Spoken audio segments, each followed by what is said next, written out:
About to get hot in Conseco Fieldhouse. Game 1 of the Eastern Conference Finals. And now for the Bud Light starting lineups in his 28th season as a public address announcer of the Pacers, here's Red Porter. Now here's the starting lineup for tonight's opponents from Detroit, Michigan. Ladies and gentlemen, the Detroit Pistons. Starting at one forward, for Detroit, number 22, PACERS Prince. At the other forward, number 30, Wallace. Starting in center for the Pistons, number 3, Ben Wallace. And one guard for Detroit, number 1, Humphrey Phillips. And at the other guard, number 32, Richard Hamilton.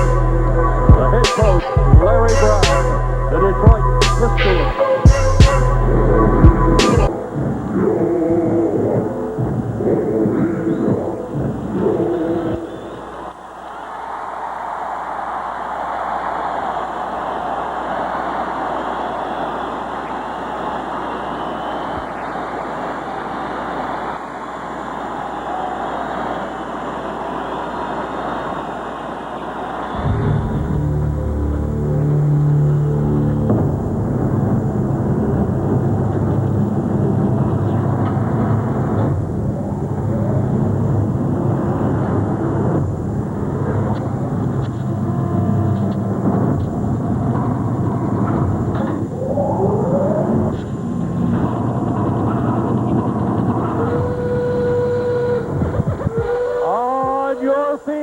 And make some noise!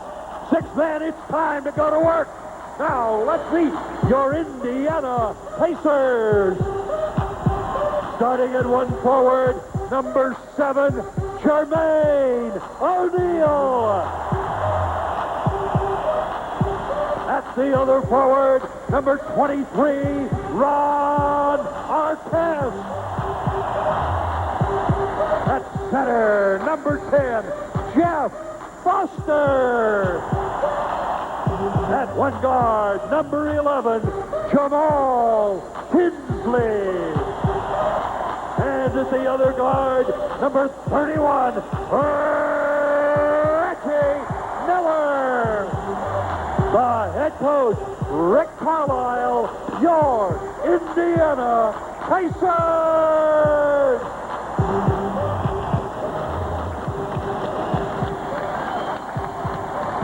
And obviously the subplots of Rick Carlisle coaching against the team that won 2 Central Division titles under him, the Detroit Pistons.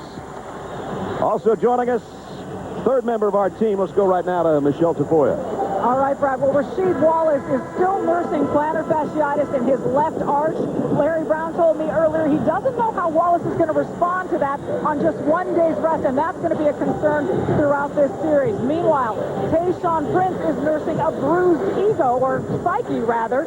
He shot the ball well against Milwaukee in the first round, but really struggled in the second round versus New Jersey. Larry Brown told me he must make Ron Artest respect his shot, Tayshaun Prince. Otherwise, things are going to be very difficult for everyone around him. Now over to Jim Gray, who's covering Indiana. All right, Michelle, thank you very much. Well, the major subplot in this series is Larry Brown having replaced Rick Carlisle as head coach of the Pistons in the offseason. I spoke to Carlisle about it, and he said he's moved on. He's totally over it. He said, hey, look, I don't have any animosity toward any of those players, the management, or the owner, or Joe Dumars. In fact, I'm very grateful to them for them having given me an opportunity.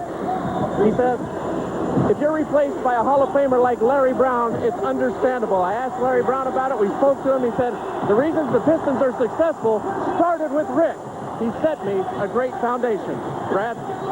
And of course, though, it's been more years removed. Keep in mind that Larry Brown coached the Pacers for 4 seasons.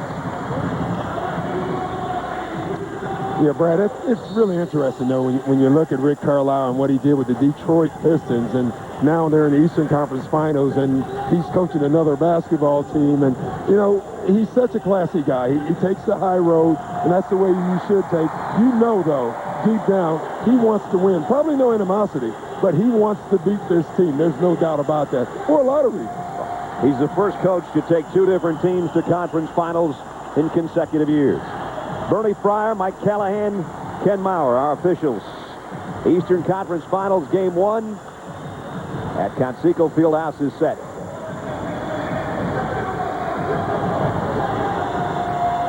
O'Neal and Ben Wallace to get it started. The Pistons will touch it first. Chauncey Billups and Rip Hamilton considered the better of the backcourts in this matchup. We'll see if that proves true over the next week and a half. The big fella with a hook shot to open. He's been much more offensive-minded in the last series, but he missed his opener. Yeah, I think Larry Brown's made a nice move with Ben Wallace. Giving him the ball, letting him steal the ball. As hard as he works off defensively, he should get some touches offensively. Artest goes all the way up, and Hamilton with a rebound. Hamilton, the leading scorer in the playoffs for the Pistons, and he misses his first offering.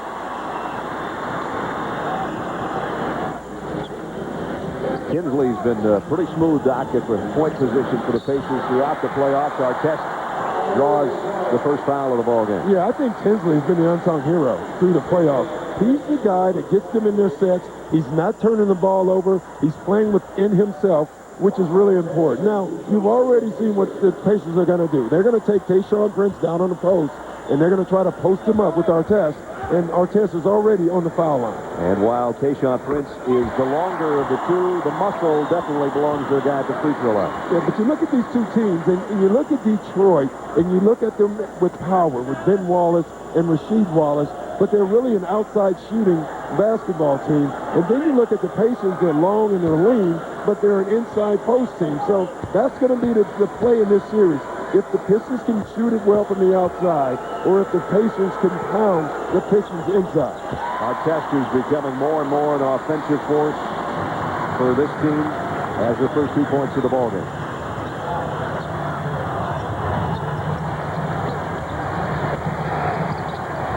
Here's the matchup on the other end. Artest on Prince. 7 on the shot clock. Tayshaun looking for a screen and got it. And there's the first foul against the Pacers. Well, one thing I guarantee you, you're going to hear a lot of is a whistle. And it's going to be a foul call because both of these teams are great defensive teams. And you don't play great defense without fouling a couple of times. Both of these teams have their superstitions, and one of them, people were asking Larry Brown whether he'd wear a tie to this ball game. He said, I didn't wear one last time, and I had kind of a Carolina blue golf shirt on. It worked pretty well in our last series. I think that's pretty much what he has on tonight. O'Neal on the baseline. Jermaine O'Neal, their leading scorer in the regular season. Artest, the leading scorer in the playoffs. Those two have the first 4 for the Pacers. Billups gave up a 3 and worked to the elbow for that one. Yeah, that's just his size. Billups knows with his size, he can always get his shot off, so that's something we should watch in this series also. Reggie Miller cuts to the basket, and Ben Wallace rejects that shot. The 33rd block shot just of the playoffs for Big Ben. He's been dominant in the playoffs defensively. Nice inbound to Artest. He missed with the left hand. Tayshaun Prince is happy, and now Prince running the other way, trying to beat him to the goal. Lost the handle. Yeah, the pass was too late. He ran out of court, and that's what made him bobble the ball. Tinsley gives it up. Artest has really improved as a three-point shooter. This one's in and out. And it's Wallace with the rebound. And stolen by Tinsley. Tinsley takes it in off the glass. That's what he's done so well throughout the playoffs. Not a big score, but he sets up his team, and he had 3 games against Miami where he had 3 steals or more. Yeah, he has great hands. You know, he's been maligned about his foot quickness, but his hands keeps him out of trouble because he's able to reach and anticipate. They give Wallace the open look outside, and he buries it. Well, they're going to keep giving him that look, and if he keeps burying it, that's fine. I think Rick Carlisle will take that. You don't expect Ben Wallace is going to beat you from 17, right? You don't, but you're starting to. You're starting to believe. Jermaine O'Neal, whose range continues to increase. Tinsley wide open. And the rebound, Artest, and he missed in close again with a stick back. Well, he's just so strong right now. You can see Tayshaun Prince really struggling with his power. Pistons with an opportunity to tie this trip if that shot goes, and it does. Chauncey Billups ties it at 6. See, again, Billups likes this matchup because as good as Tinsley is with the hands, he knows once he gets the ball above his shoulders, there's nothing Tinsley can do about it. Reggie Miller tried to run off a screen, and Rip Hamilton, who told us today he emulates what Reggie has done over his years. He's watched him so closely, and that time he ran in front of the screen and knocked it away. Yeah, it's Reggie playing Reggie, really. I mean, these two guys play exactly alike. The only difference is Rip is not a great three-point shooter, but movement without the ball, you look at both these guys, best in the game. Reggie runs around another one, and Hamilton's there to meet him. 5 on the shot clock. Reggie might have to let fly anyway. Gives it up to O'Neal. Rasheed Wallace got in the way of that one. Would have been a shot clock violation. It's the 4th rebound already for Wallace. Billups working his magic, and going to go to the free throw line. See, again, you can see Billups knowing if I get it deep enough, I can attack the basket, I can get it above the shoulders, and there's nothing they can do because I'm bigger than the guy guarding me. Chauncey Billups averaged a career high just under 17 points during the regular season. He's had 16 fours, you see, during the playoffs. And he has his 5th point. Which team was the all-time champion? Jordan's Bulls, Bird's Celtics, Wilkes Sixers maybe, against Magic's Lakers. Cast your vote in the semifinal matchup, the all-time finals challenge on NBA.com. I already have. You already I've cast my vote, yes. I'm not going to say. You're not telling anybody. It's a secret. First lead for the Pistons. Detroit on a 6-0 run in the last minute and a half. That time Reggie got around the pick, but immediately Hamilton got on him. He'll take the shot anyway, and it's off the mark. Foster on the offensive glass. Wallace with his 2nd block shot.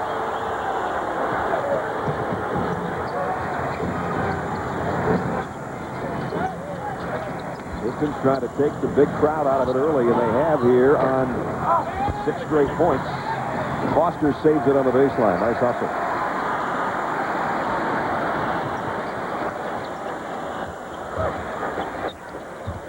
Ron Artest thinking about going through a double team. Does, but he missed the shot, got his own rebound, and scored.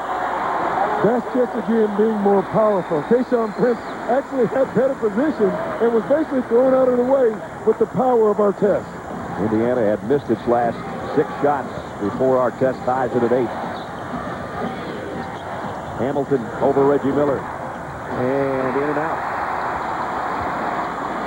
And Reggie Miller is doing a great job of chasing Rip Hamilton right now. How long can he chase him? Yeah, 38, though. That's the one area people are really concerned with when you talk about the Pacers and their defense. This time, Rasheed Wallace changes O'Neal's shot, and now it's Billups who's the offensive catalyst so far with 8 points early of the Pistons' 10.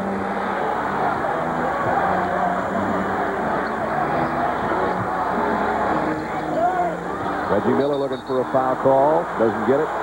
I'm glad that they didn't call that. You know, that used to be an automatic foul call. Now the refs are going away from that. They're saying if you throw your body into the defender, we're not just going to give you a foul anymore. And I think that's a good no call.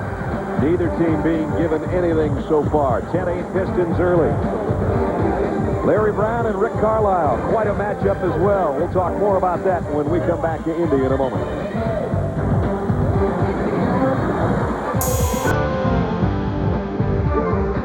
At the Bud Light Institute, we're proud that our beer is made with all natural ingredients and is low in carbs.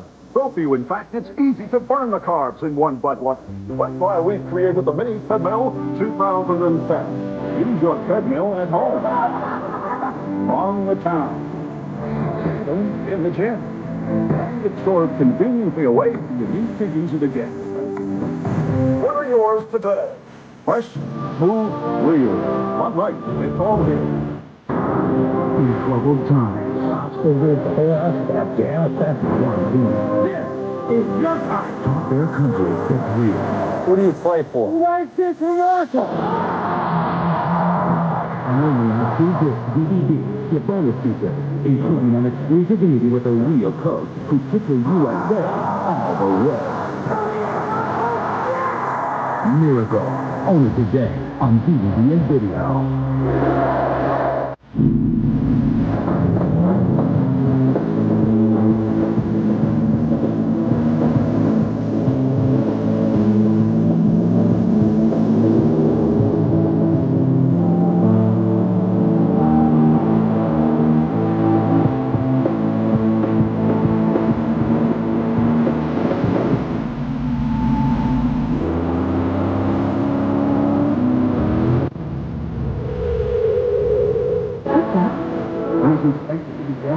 Oh, here you go.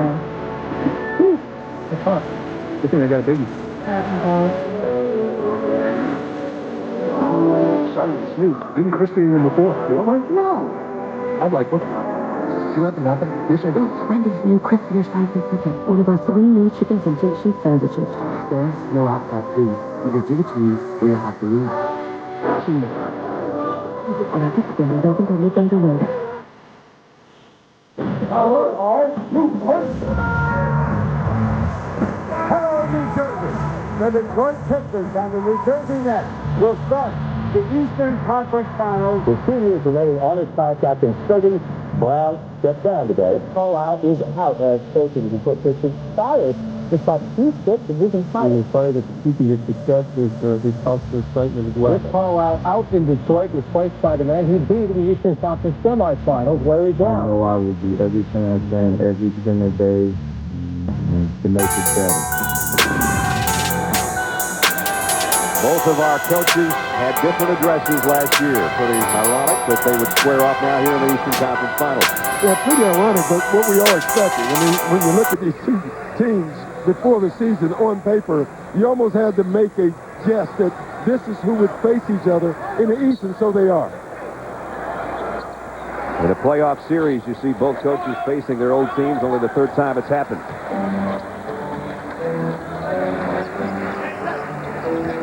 Reggie Miller feeds the post to O'Neal. He'll take the turnaround over Rasheed Wallace.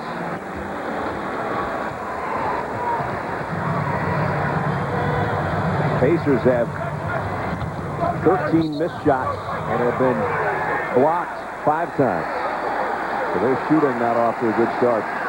Yeah, Reggie Miller is not only a great offensive player, he's a great actor. And right there, he really sold the flop. He runs into Rasheed Wallace, which I thought was a pretty good screen, and gets away with it and gets a foul. He's a smart player also. You don't play this many years and is not a very smart player. He is. As Rip Hamilton told us today, he knows all the tricks.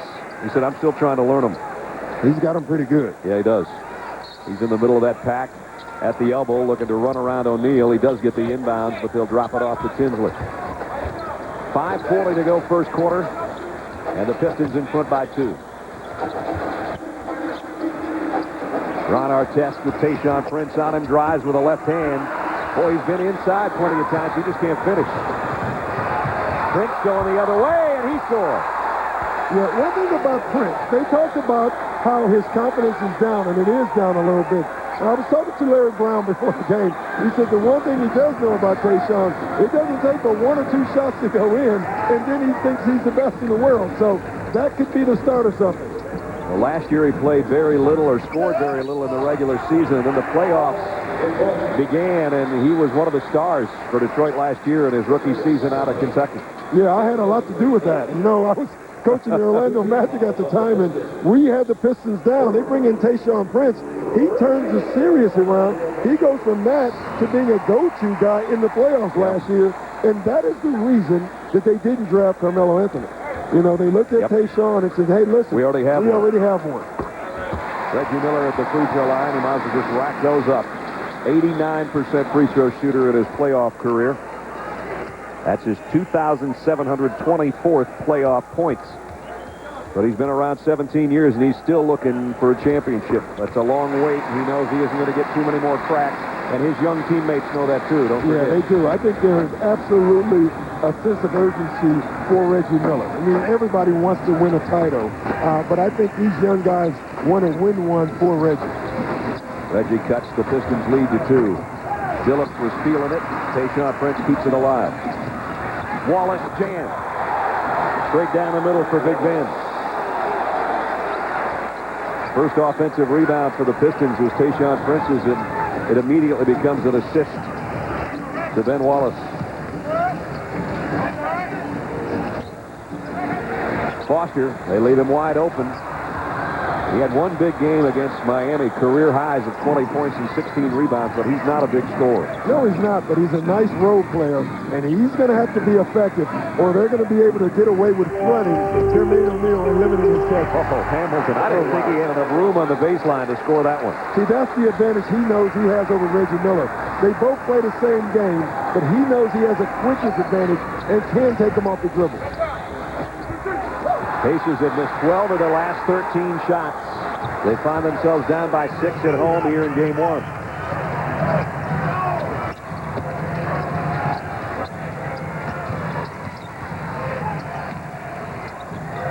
Hamilton working against Miller, and Reggie knocks it away from behind. It almost came up with a steal, but Jermaine O'Neal couldn't handle it on the baseline. Yeah, Branch, you can see Rip really didn't want that screen. He thought he could beat Reggie on his own.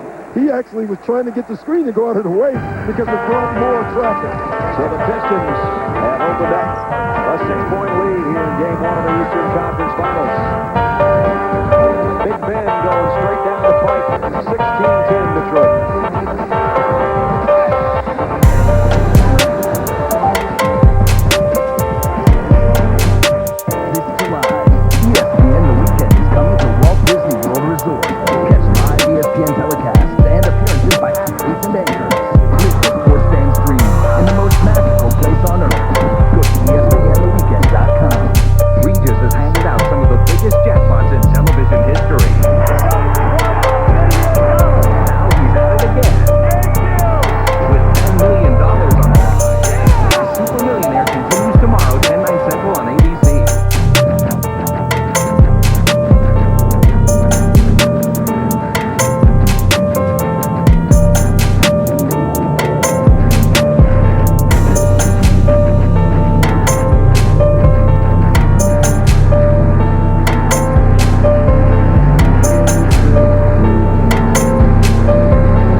Didn't fit perfect. This is a perfect fit for the way he plays, and that's why he's playing so well. And on cue, he knocks down a 3.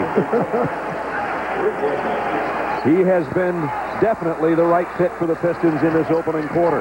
You know, people didn't know if he was a point guard or a 2 guard. They kept moving him around to both spots. And now, obviously, he's proven that he can play the point guard position. He's got 11 points. It's an 11-2 run right now. That just got stopped by Jermaine O'Neal. They've got to get Jermaine O'Neal more involved right now. Yeah, they really do. They really do, because most of his touches have come on afterthoughts. That was out of a zone. Detroit came out to play the zone, which is interesting because Larry Brown really does not like playing zone, but it's been effective. Look at this matchup. Artest on Rip Hamilton, and he couldn't get that big body around the screen, and Rip knocks down the jumper. I think it's a tough matchup for Artest. Rip Hamilton is the guy that moves without the ball. Artest does great defense on the ball, so I think it's a very difficult matchup for Ron Artest. In the last series, Artest played the rookie sensation of Miami, Dwayne Wade, a lot, but that's a guy that isn't as slithery as Rip Hamilton and isn't as experienced, obviously. And Wade's a guy that gets most of his points off the dribble. You see, you look at Rip Hamilton, he doesn't touch the ball until he shoots the ball. Catch and shoot. That's what makes him so effective. And boy, when he gets in a groove, look out. So Rip has 4, 11 for Chauncey Billups, Ben Wallace with 4, now Jermaine O'Neal, the leading scorer, with 4 for the Pacers at the free throw line. And you look at the Pacers and you see 12 points. I look at the fact that they've had great shots. If you're Rick Carlisle, you're not that upset.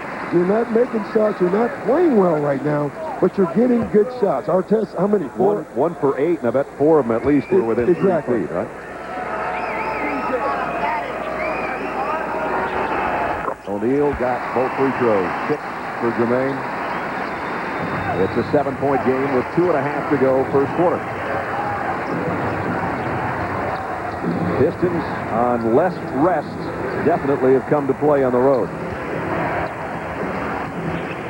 Billups again working around Johnson this time and draws a foul. Brad, we were talking about it in the break. You don't see Chauncey Billups come out this aggressive usually. You know, usually kind of gets everyone else involved and then interjects himself into the game. He's come out in this game thus far extremely aggressive, trying to score almost every time he's touched the ball, and he's been effective by doing it. Remember last year in the playoffs, he was playing with that sprained ankle that really hampered him throughout the playoffs. Off to a great start here with more on Chauncey. Here's Michelle. Yeah, Larry Brown told us earlier, it's a rare quality when you're not afraid to fail, as Chauncey is. You have a tendency to be able to step up. It's about not being afraid to fail. He says sometimes to a fault with Chauncey because he'll take shots and settle too soon, but in most cases, as we've seen in his playoffs, that lack of fear of failing has really helped Chauncey Billups. Certainly not failing in the first quarter. No, and what Michelle was saying also is that's what enables him to make big shots. Absolutely. Because he believes that he's going to make those shots. As Reggie Miller does for the Pacers. Here's Bender off the Pacers bench, and he knocks down a 3. Jonathan Bender. This young guy is starting to come into his own. You know, he reminds me a lot of Tracy McGrady when you look at his body. He also, his career so far, reminds me a lot of Jermaine O'Neal. Young is taking time, and there's Rip Hamilton again off the screen. You know, right now it's the Indy 500, but Ron Artest's stock car and Rip Hamilton's Indy Series. He just ran around that screen, and Artest just couldn't get that body around there, and they've done that twice now in the last 3 trips down court. Harrington with a chance to add 1. See, the thing I like about the Indiana bench is his energy. Bender brings energy. Al Harrington is their energy. So it's a good match bringing these two guys in off the bench. You look at Jonathan Bender starting to make the 3 with his length, and he able to take guys off the dribble and get Harrington attacking the basket.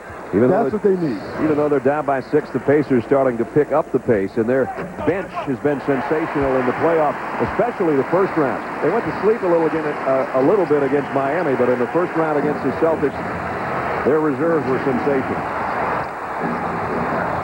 Hamilton's now got Johnson on him, so a switch has been made there with Artest now on Corliss Williamson. And here's the foul as Wallace takes it to the rack, and Bender will pick up the foul. You know, I'm looking at Jonathan Bender, and he's upset a little bit at the foul, but it's a good foul. You cannot allow Ben Wallace to get dunked. You would rather for him to go to the free throw line. Where he's shooting 49%. Good foul, and now he has to shoot free throws, exactly, which means he'll make both. He probably will now that I've said that. 49% on the regular season for Ben was a career high. 48% so far here in the playoffs. Right on cue. Yeah. There you go, Ben. He is shooting the ball. We watched him shoot before, the game. And, obviously sometimes the results aren't great, but his shot is looking good. It really is. Got one of two. Harrington clears the glass. 6-point game. Final minute. Quarter number one. Artest going against Prince. Will drop it off to Harrington for the jam underneath. Nice extra pass by Artest. Tayshaun Prince ends up in a pileup. Yeah, that's about the third pileup he's been in. Every time Artest gets the ball on an ISO, he takes advantage of Tayshaun Prince right now. Just too strong.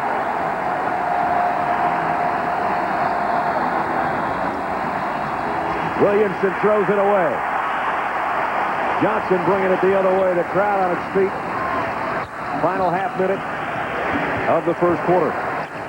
Bender leaning in, leaning too much, or did he travel? He did. I thought he took that extra step before he got to contact. I think that's an excellent call.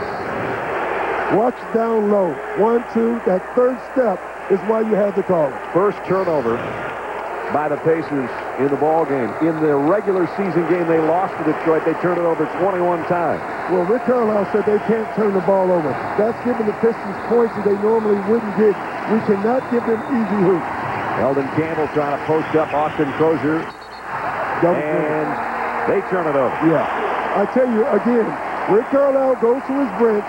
He brings in all these energy guys, and it's turned the atmosphere around in this arena. Now the Pacers with an opportunity for the final score of the quarter, and if they get it, everybody that's standing will continue to stand. Final 5 seconds of the quarter. Artest against Wallace. Top two defenders the last 2 years. Good job by James to knock it away, and nobody got a shot off. And great switch by Larry Brown, putting Ben Wallace on Artest for the final shot. Pistons had a big lead of 9 at 23-14, but the Pacers close out the quarter on an 8-3 run. End of one. Pistons 26, Pacers 22.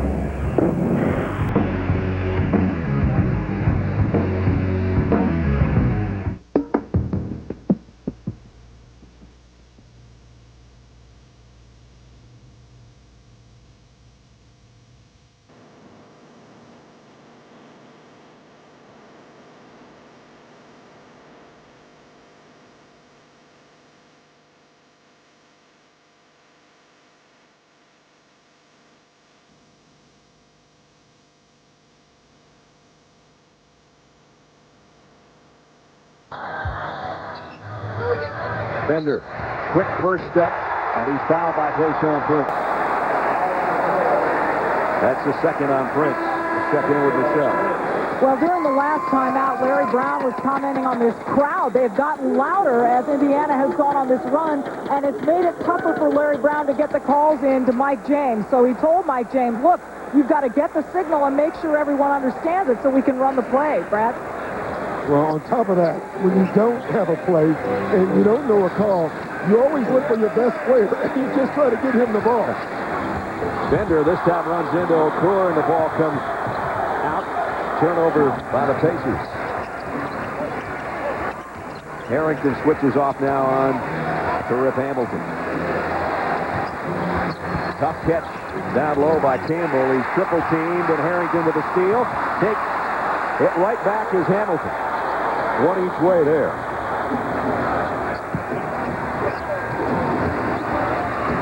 Williamson. Crozier trying to save it, almost did. It either hit the under portion of the basket or our camera, I'm not sure which. Well, you can see all the pushing, the shoving, the physicalness of this game right now. What the Pistons were hoping for was a 24-second violation, or the Pacers were. But they're saying that Crozier had control of the ball, which he did. So the Pistons with a 2-point lead. Jermaine O'Neal back in there for Indiana. Hamilton trying to run Freddie Jones to death. Got the shot. I tell you, he gets it up so quick. You know, the other guy that comes to mind is Del Curry, another quick shooter off the catch. I mean, watch how quick this ball touches his hand.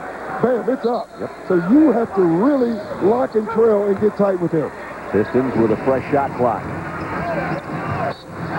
Hamilton this time on the drive, and got it. See, that's the difference that we talked about. Reggie Miller is a better three-point shooter. Rip Hamilton is better off the dribble. Has a terrific in-between game. So he can not only catch and shoot, but he loves catching, driving, and getting to that in-between spot and pulling up. Foul by Fred Jones. And so Hamilton, with 6 points so far, goes to the free throw line. Well, Larry's getting what he wanted. You know, before the game, we talked about the key for the Pistons was the guard play. Rip Hamilton and Chauncey Billups, right now, they're both playing terrific basketball. 5-point Piston lead again. Harrington going against Rasheed Wallace. The big nasty comes over to help. Fouled him. Corliss Williamson picks up the foul, his second. 8:49 remaining first half. Detroit on the road continues to lead. They are up by 5.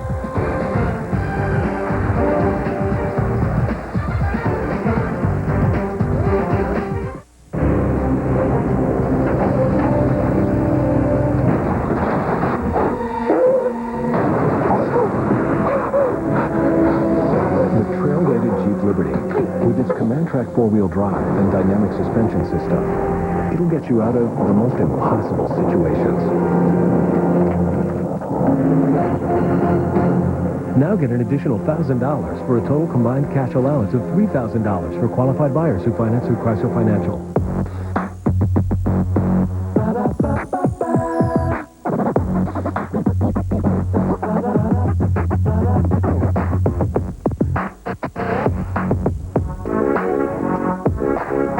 Plays out, I'm still in every scene, and I'm feeling so good, I even got my own theme.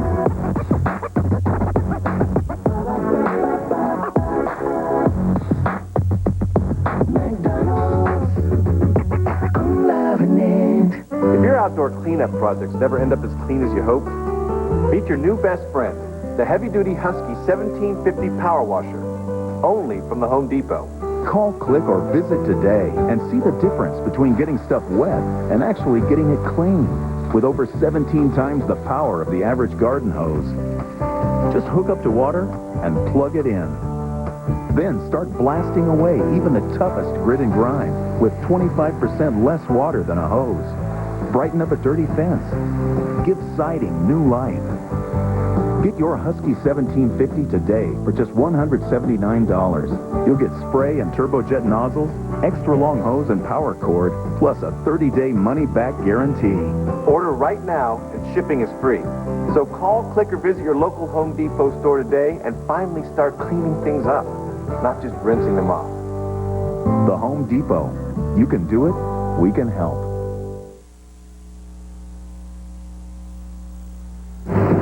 ESPN's presentation of the NBA Eastern Conference Finals. Brought to you by Sky Sport, the new low-carb, ultra-premium malt beverage with a taste of citrus and cranberry. And Jeep, trail-rated capability, only in a Jeep 4x4. Kevin Frazier and Greg Anthony in the studio checking in on Game 7 of the Eastern Conference Finals. Once again, 2-1 Tampa Bay, but Robert Ashe standing on his head. If they come back, the Flyers win this game, it's because of that man, Robert Ashe. At least that's what our resident hockey expert, Stephen A. Smith, told me when he sent me this Oh, okay. Well, the winner of this game will take on Calgary when the Stanley Cup Finals presented by Nextel get underway Tuesday at 8 p.m. Sports Center at the Stanley Cup kicks things off at 7:30. Brad? All right, Kevin, I know Greg's an expert on the National Hockey League. That's good to hear. Yeah. 31-26. We take a look at our McDonald's NBA brackets. Game 2 in this one will be Monday right here in the West. The Lakers already lead the Minnesota Timberwolves 1 game to none after their victory last night. Surprised at that, Doc, or not? No, I mean, L.A., they're playing great basketball. You think that they won 4 games in a row against the San Antonio Spurs. Them going into Minnesota does not surprise you, though I think Minnesota will come back and get back into this series. Minnesota a little drained maybe by their previous series? Yeah, I think emotionally they had to be. I mean, it was such a tough series when you think it went down to the final shot. So it's very tough to conjure up spirits every night and emotions every night. And you can see that in Kevin Garnett. Shaquille O'Neal couldn't be stopped last night. So far, the Detroit guards can't be stopped here tonight. Phillips and Hamilton doing all the damage for the Pistons. Corliss Williamson trying to back in on Bender, got his own miss. Tried again. And O'Neal with a rebound. Pacers started off 3 out of 19 from the floor, but they have hit 6 of their last 8. So they're warming up a little bit. Trailing by 4. This guy's been huge for him. Harrington off the bench, and he's got 10 points. Yeah, he's not allowing the size of Detroit to bother him. He's using his quickness as his advantage for him. Harrington, the leading scorer for the Pistons, one of the top 6 men in the business. Rip Hamilton has this one rim out. Williamson will try it again in close. But, you know, Rip Hamilton calls that, you know, because he beats guys off the screen. They have to help, and it puts other guys in good defensive position. So that's the assist to Rip Hamilton. Harrington wants the ball with Williamson in front of him. He'll go with a finger roll. Not enough on that. Let's see if Phillips starts to warm up again. He's got 13 points all in the first quarter. He has his pocket picked here. And I was just going to say, the difference is Anthony Johnson is bigger. So Phillips just can't bully him and shoot over him. He's a great defensive player, has great hands, and you can see the size here. That makes the difference. He just palmed that ball and took it away from him. Anthony Johnson, who of course was in the Eastern Conference Finals last year as a member of the Nets. He also was on the Magic, you know. I'm watching all these guys. Maybe if you had them all, you wouldn't be sitting here. Most likely not. Here's Tinsley back in at the point. Reggie Miller's back in there. O'Neal, Harrington, and Artest. Jermaine O'Neal. Rasheed Wallace trying to stay with him, and O'Neal on a fadeaway knocks it down, and a little collision inside. Yeah, it was Ben Wallace and Artest, and, you know, Ben Wallace took exception with Artest over his back, but I didn't think it was much, and I thought Ben Wallace was probably the guy who reacted, and Artest kept his cool. You know, he's done a sensational job, Brad, this year with staying under control and keeping the calm about himself. I was going to say, you wouldn't say Ron Artest and keeping his cool in the same sentence a year ago. No. He missed 12 games last year due to suspensions. This year he's been a much calmer, more mature Ron Artest. And I think the respect of that is the vote, Defensive Player of the Year. You can see right here, and what they're saying here is Ben Wallace is hooking. So that free throw brings the Pacers to within 1. It's Reggie Miller playing Hamilton again now. Rasheed Wallace squares on O'Neal and drops it. Brad, he is so good down there. The one difference that I've noticed since coming to Detroit, he takes less threes, he takes more post shots, and he's a better player because of it. That's his first score of the ball game. Tinsley on a little runner, Jamal Tinsley.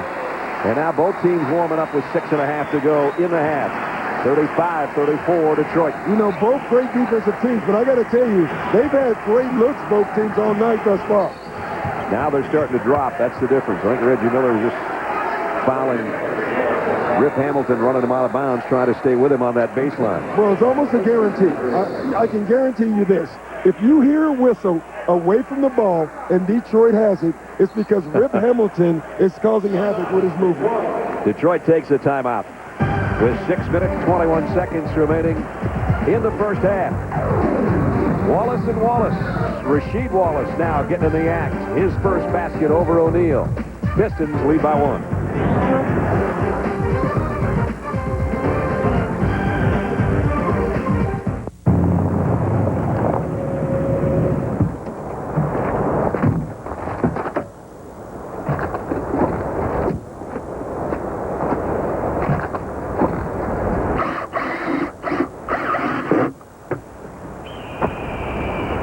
Legend grows. The new, longer Jeep Wrangler Unlimited, with more legroom, twice the cargo space, and trail-rated capability. Only in a Jeep 4x4. Wizards, warriors, elves, dwarfs, kings, hobbits, even Gollum. It's the Verizon Wireless Lord of the Rings sweepstakes. Tell me everything. Just text the word WIN to the number 5687 to enter for a chance to win a Movie Lover's computer package with a digital camera and an awesome Dell computer loaded with video production software. So text to WIN today. Can you hear me now? Go! good. Verizon Wireless. We never stop working for you. The Lord of the Rings and the Return of the King. Available on DVD, VHS, in stores everywhere, May 25th. One hero has everyone cheering. Critics agree. Monsters have never been more fun. Vampires! Hey, scare you. No? Roger Ebert raves Van Helsing is spectacular. Van Helsing. Rated PG-13. Now playing. Ads on taxis are popular. Great idea for 7-Up. Ready, Topher? You okay? Jaws of life would be good. No? Hey, baby, it's me, Gary Payton. You know I dream about being with you every night. I left behind my job, my friends. I even took a pay cut. And do you know what houses cost around here? And I did it all for you. The glove has got the love. Come with me, baby. Show me a sign.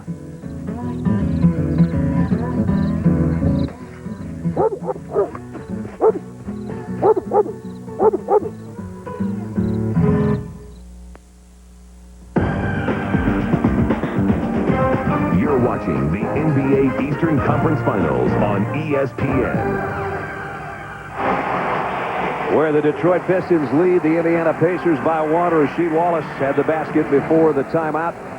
3 different teams he played for this year. Obviously started with Portland, where he spent most of his NBA career. Then he had a 1-game pit stop with the Atlanta Hawks. They loved him as a teammate. He had over 20 points. I don't know if they let him keep his jersey or not. And then he came here February 19th in a trade to Detroit, and it's made them so much better. They've gone 20-6 the regular season since his arrival. Let's check in with Michelle. Yeah, when he came to Detroit, everyone knew Rasheed had a great reputation as a great team player. But what both Chauncey Billups and Rip Hamilton told me was they've been surprised how great he is on defense. A terrific communicator. He's made them all better on the defensive end, Brad. He's so long down there. He plays like he's 7'1" with those arms. Detroit turns it over for the 9th time in the first half. And now the Pacers have an opportunity to lead, and they haven't led in a long time. And nice job by Rick Carlisle coming out in the zone defense, knowing that the Pistons have been setting up a man-to-man play. So good move by Carlisle. Wallace cleans the glass for the 8th time in the first half off the O'Neal miss. As you can see, one team is heating up and one is cooling off. Yet you look at the score, it's a 1-point game. And in the 4-game regular season matchup, you never saw these teams average 80 points, so we're a little bit ahead of pace. Our test for the lead. O'Neal keeps it alive. And the Pacers do lead. You know, I was watching Jermaine O'Neal come up the floor, and I was thinking, they got to get him involved somehow. Now, on this, he got involved himself by going up, getting an offensive rebound, and now he has a chance for a 3-point play. But you look at the numbers, the Pacers are really struggling from the field, and they have the lead right now. By 1, with a chance to make it 2. Corliss Williamson comes back into the lineup, and Okur goes out. Ben Wallace now with 2 fouls. That's something to watch with 5:23 remaining in the half. You know, the Pacers were talking about not turning the ball over. Right now, it's been the Pistons. Pistons have 9 turnovers already. O'Neal caps off the 3-point play. 11 for Jermaine. And the lead is 2 for the home team. First lead since it was 6-4.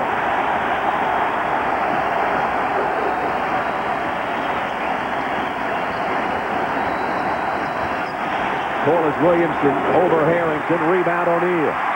Looking to run to the Pacers. Tinsley to Reggie. Billups got in his face, or he would have let fly from 3-point land. And O'Neal changed his pivot feet and turns it over. He says he didn't. Boy, I tell you what, it was so close I couldn't see it. I honestly didn't think he did, but you know, they were 35 was right on that call, so I'm going to go with the ref on that. You'll go with the ref this year. Next year you won't. No, never.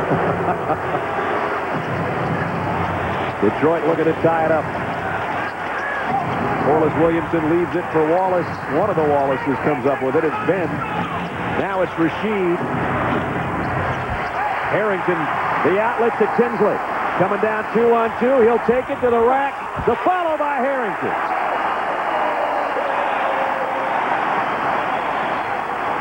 Pacers match their biggest advantage of 4. Larry Bird likes it. I'm watching it until his guys should do is calm down. Let's not get caught up into it. Every time the Pacers have had a chance to run, they have taken advantage of it. They understand it's tough to score against the Pistons. Anytime we can get easy shots, we're going to try to get it. Speaking of running, it's a 13-4 Pacer run right now. Wallace lost the handle going up. Artest just muscles the rebound. Harrington's been big in this first half. Reggie Miller for 3. And Ben Wallace is going to be in double figures in rebounds before the first half is over. That's no big surprise. And timeout, Detroit. Good timeout. This timeout is all about taking the noise you hear right now out of this game. 3:54 remaining in the half. Everybody up in Conseco. Their Pacers now lead by 4.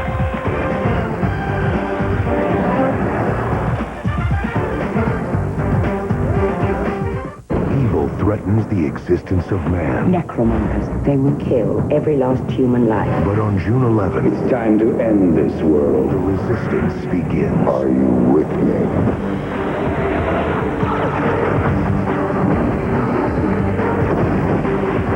You're not the one to bring me down. Did you say so? The Chronicles of Riddick. How do I get eyes like that? This film is not yet rated. They've been into it the whole game, and now they have reason to be into it. The Pacers lead by 4 at home with 3:54 remaining in the first half. Game 1, Eastern Conference Finals, packed house at Conseco Fieldhouse here in Indianapolis.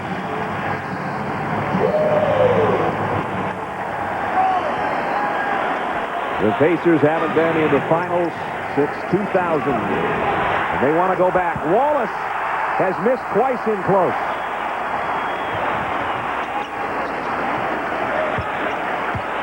Harrington trying to get around Corliss Williamson. Does with a left hand. Al Harrington and the Pacer bench turned this entire half around in favor of the Pacers. And now it's the biggest advantage of the ball game for Indiana.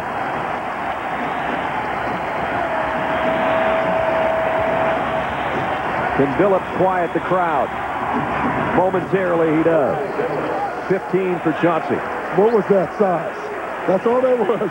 It was size. He looked at Tinsley and said, I'm bigger than you, I'm going to back you down, and I'm going to shoot over you. That ended a 3.5-minute field goal drought for the Pistons. 3 minutes to play in the half. Artest hits the outside jumper.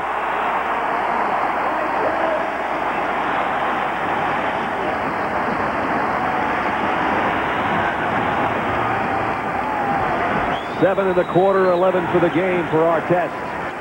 Billups again, backing Tinsley up, and hits the same shot. What a half Chauncey Billups has had. 17 points. You're Larry Brown. You know you have one place you can go. Yeah. Whenever you need a bucket, off the dribble, you can go to Chauncey. Jermaine O'Neal and Rasheed Wallace get tangled up. It's getting chippy out here. It really is. And usually teams wait till like game 5. I think they've started right now, Brad. It's definitely getting a little chippy. Both teams said they wanted each other in the Eastern Conference Finals. They've got it. We've got a good one.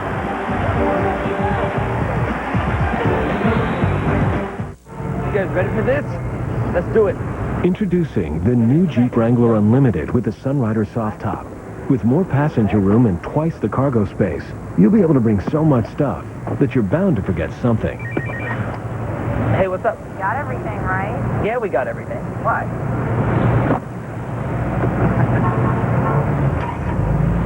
Trail-rated capability, only in a Jeep 4x4. This is kind of cool. Well, I like the zoom, but is it about megapixels? Or these memory things? Well, it's really about what you're going to use it for.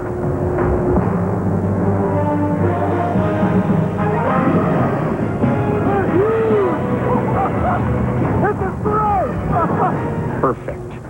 Well, for taking pictures of the kids. For taking pictures of the kids. Digital made easy. Find the top brands you're looking for, like Canon at Best Buy. Thousands of possibilities. Get yours.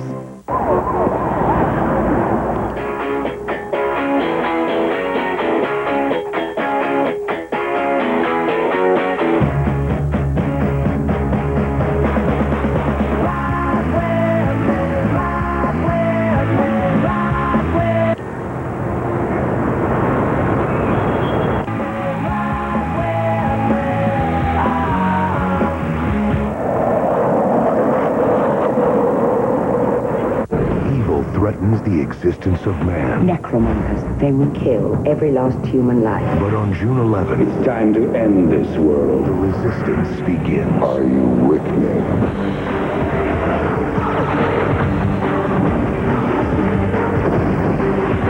You're not the one to bring me down. If you say so. The Chronicles of Riddick. How do I get eyes like that? This film is not yet rated. I'm Vin Diesel, and you're watching the NBA Eastern Conference Finals on ESPN. For more action, catch The Chronicles of Riddick in theaters June 11th. Coming up in moments on the Toyota Halftime Show, we'll be joined by our special guest, Dwayne Wade. We'll also keep you updated on Game 7 of the Eastern Conference Finals in hockey. 2-1 Tampa Bay over Philly right now. What have you seen so far in our basketball game, Dwayne? It's been a hard-fought battle for both teams, but I think both teams are really going to their strengths. The Pacers are going inside, and Detroit is going outside, so it's been tough. Pistons defense controlled the game early. Second quarter was all about Indiana's activity on the defensive end of the floor. You know the difference in this game? The bench. Indiana's bench, they're better when they go to the bench than their starters. Detroit better with their starters in the game. All right, more insight like that coming up in just moments on the Toyota Halftime Show. Let's go back to Brad, guys. All right, Kevin, you got my new favorite player in there with you, Dwayne Wade. From Marquette. Rasheed Wallace and O'Neal got tangled up before that last foul called on Rasheed Wallace, and Rasheed wasn't happy about it. Check in with Jim. Well, Brad, the two are very, very close friends. In fact, Jermaine O'Neal told me before the game, Wallace came up to him, he was speaking to him. They're going to get together after the game and have dinner. They stay in close touch. That dates back to when they were teammates together back in Portland. He gets a lot of advice, he says, in the past from Rasheed Wallace, and he's helped him quite a bit. That's a bit of an appetizer, though. They exchange a few more elbows. Dinner may have to wait until tomorrow night. I was going to say the breaking bread's going to be breaking chops is what's going on right now. Dinner plans before the game never turn out after the game. Jermaine's had a good first half. He's hit all his free throws, 5 in all from the stripe. And he's got 13 points. Harrington, as Greg was talking about back in the studio, the huge bench support. He leads the Pacers with 14. Here he is trying to guard Eldon Campbell. Rip Hamilton, long range. He's not a big three-point guy. Corliss Williamson sticks it back up there. And now Harrington with another rebound. And he'll come out of the pack by himself. Reggie Miller for 3. Rasheed Wallace with a rebound. It's amazing. When Reggie Miller gets the ball, the entire crowd, his bench, and his coaches raise the three-finger because they know what's going to happen. I came up a little bit on my chair on that one. And now there's going to be a foul on Harrington. Al Harrington has turned this game around. He really has. I mean, he's doing everything. He's rebounding. He's leading the break. He's starting their offense on the post. He's done everything since he's been in the game. If you're worried that he's injured with that wrap on his left bicep, that's just a brand new Thursday tattoo. Don't worry about it. Going to cover it up. Don't need any oozing out here tonight. Here's Campbell, blocked by O'Neal and out of bounds to the Pacers. Check in with Michelle. Brad, during the last time out, Larry Brown told his team, we've got to get out of this quarter. We have to control the tempo. You are letting them catch the ball way too deep. They're getting it wherever they want. And on offense, he said, Rick, you've got to get your little butt open. He's been trying. Artest around Corliss Williams. I mean, right now, again, no one can guard Chauncey Billups. No one can guard Artest. And Rip Hamilton early on has been getting open. Now, I think the zone defense has had a big effect on Rip because now he's not moving. He's standing still more, and it allows the Pacers to guard it. O'Neal has blocked the last 2 Eldon Campbell attempts. Final minute of the half. And an offensive foul's been called on Harrington.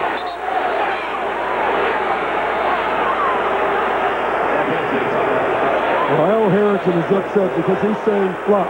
He absolutely put his arm up there. Now, whether it's a flop or not, it still gives the officials a chance to call it. You know, I don't know if he did it enough for him to fall. See, that's a flop. But the fact that you put your arm in there allows that player to flop. And that's why the officials called it. It wasn't a foul, but he gave the officials a chance to call it. And they'll call that one just about every time. 8-point lead, Corliss Williamson inside.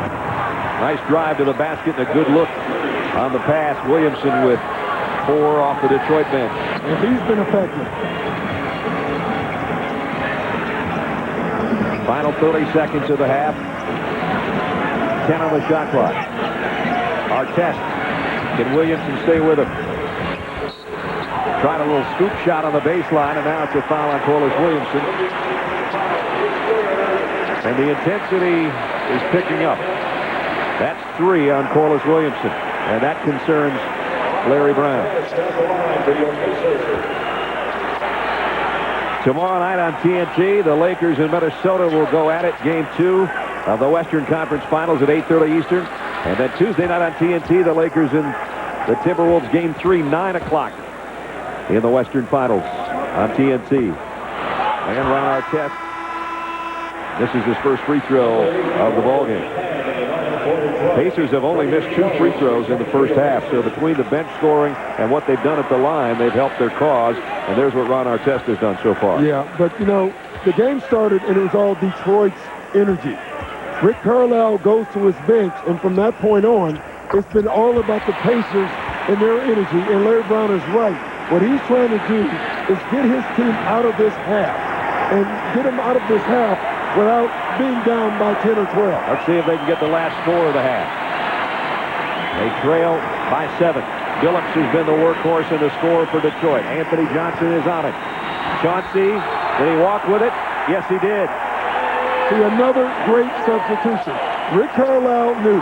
What are they going to do? They're going to ISO Chauncey. They need a bucket.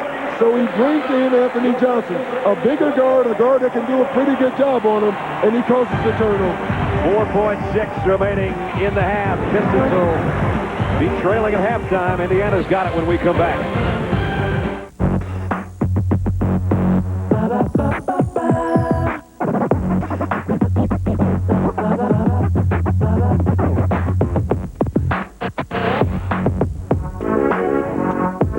As life plays out, I'm still in every scene, and I'm feeling so good, I even got my own theme.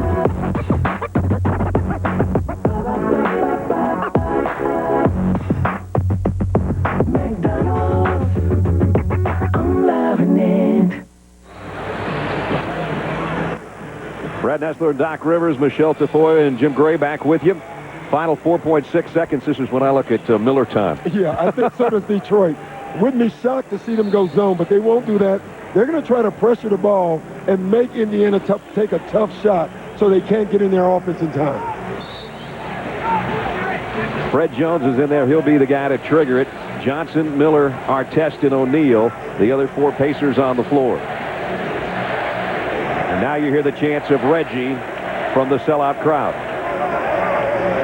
Oh, they've seen it. They've seen it. We've all seen it. Right now they've got both Okur and Billups shadowing him. Jones gets it into Artest. He puts it on the floor, and he'll have to muscle up a shot. And he got a decent look, but it's an air ball to end the half. The Pacers to close the half on a 16-6 run when the Pacers were leading, and now it's Indiana on their home court with the halftime advantage, leading by 7. Check in with Jim Gray.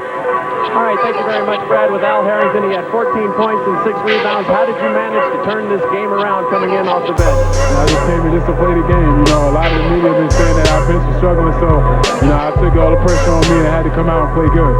This team started 3 for 19. Did you feel as though you were going to dig too big of a hole? No, not really. I mean, you know, I know we play defense and we can get stops, so we can weather, you know, bad offensive storms. And we did that, and, you know, now we're back in the game. We're winning. Al, you got popped in the chest and you've had trouble breathing the last minute. What's the problem? I caught an elbow in my chest and it hurt like crazy, so I'm about to go back and get some treatment. All right, Al, thank you for your time. Good luck in a second. All right, back to you, Brad. I don't think that's going to be the only elbow to the chest in this series. Pacers leading by 7. Coming up, Toyota halftime show. Kevin and the crew. We'll look at the Flyers Lightning Game 7. Dwayne Wade's in the studio with Diana Taurasi returns to Connecticut, the WNBA today. Here in the first half, the Pacers so far have held home court. They came from behind. They lead by 7 at the break. 48-41, Indiana. Why do we work?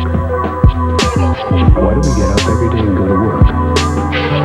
Because we make things, fix things, send our kids off to learn things. At the Principal Financial Group, we know you don't just work to retire, you work to live. That's why we give people the financial tools to help them keep more of the money they make and do more with the money they save. You work hard, we make work hard for you. The Principal Financial Group. We understand what you're working for. If life were like a sitcom, you could marry your best friend, finally move out of that apartment, have a baby, and all you'd have to worry about were the ratings. But real life isn't scripted, so change can be scary. That's where Allstate can help by handling all your changing protection needs. Auto, home, life, even retirement. Life changes. Your insurance should keep up. That's Allstate, Stan. Are you in good hands? So I was like at home having like a really lame time. So I used my Boost mobile phone to two-way my friend. And she's like, want to go to a banging party, yo? And I'm like, yeah. And she's like, can we two-way Alicia? And I'm like, oh, yeah. And now we're all at this banging party and getting 10 kinds of nasty.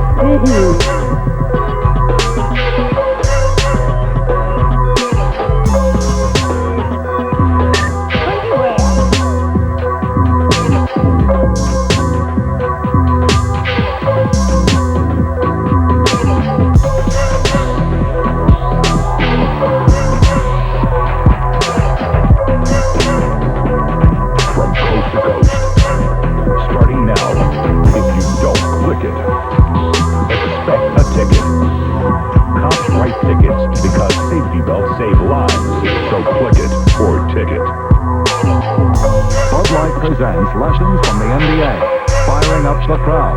Thanks, Scott. Okay, let's take a 2-minute break.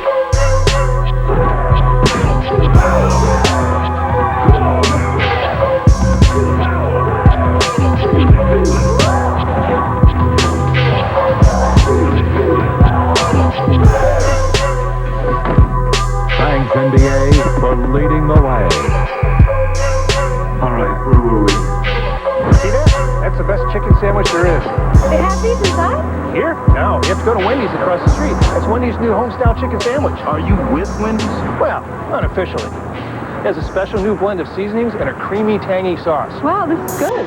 I can't believe this place would let Wendy's do this here. Hey, I'm calling the cops! My work here is done. Wendy's new home-style chicken. One of our 3 new chicken sensation sandwiches. You coming back? And our pickup window's open till midnight or later. Welcome to the Toyota Halftime Show.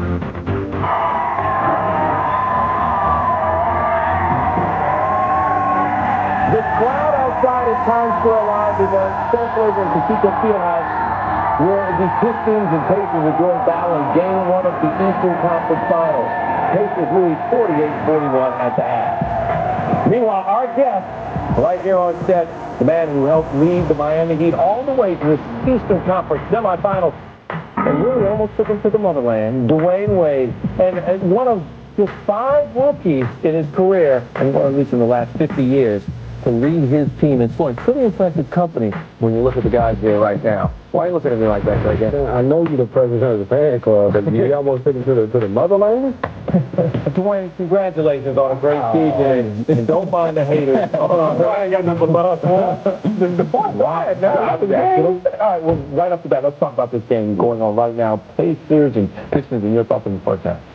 If I'm Detroit, I've got to be a little worried. You holding the 39% shooting on the field, they're shooting 12% from three-point range, and yet they're upset. And that's not a positive sign again. It's that inside-out mindset. Indy dominating on the inside. Detroit's being carried by the guard. Early on, the Pistons deterred everything at the rim. Ben Wallace and Rasheed Wallace were blocking shots. They were closing down the lane. Indiana still got slow. But the Pacers' defense is really what turned this game around in the second quarter. They had a great surge of activity, created some transition opportunities. They got out, turned the game around. So what are your thoughts on the first half? I think the second quarter was really the tell so far. The Pacers really picked the defense up and, really made Detroit, work hard for every shot. And on the other end, the Pacers were getting great shots. So I think that's just been the difference in defense. All right, Dwayne, you just finished playing this Pacers team, and right now, if you could go in there and tell the Pistons something, what would you tell them to do? Well, they have to come out this half very strong. I think that was the thing we didn't do well was come out the second half strong. They're a good team in the second quarter, and they're a great team to start the third. So they got to come out the second half very strong. Coach Anthony, your thoughts?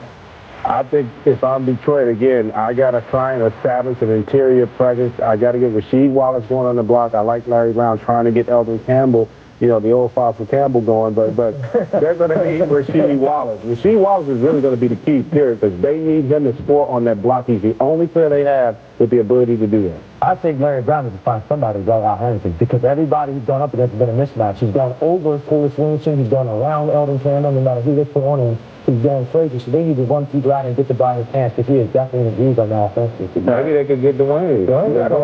They could use them right now. This is game one of the Eastern Conference Finals. Meanwhile, last night, game one of the Western Conference Finals. Lakers and Timberwolves.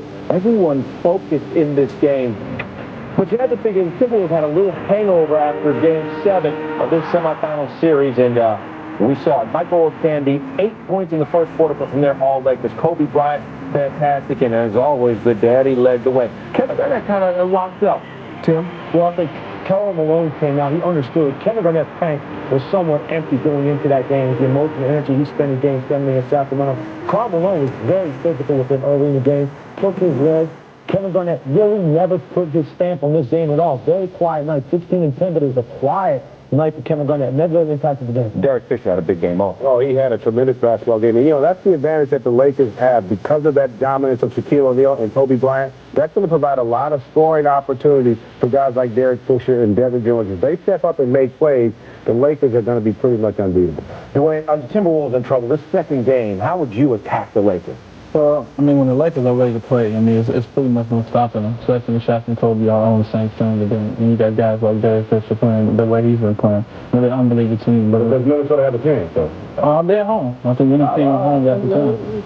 All right, so, but you like the Lakers in this series? Yeah, obviously. The reason your favorite team was growing up?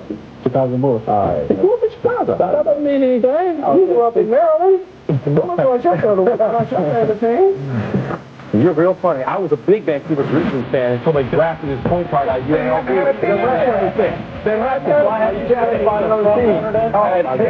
Are you a Yankees fan? I call him LL. Laker lover. You're a Patriots. This halftime show is presented by the all-new Toyota Tundra Double Cab. Not just big, life-sized.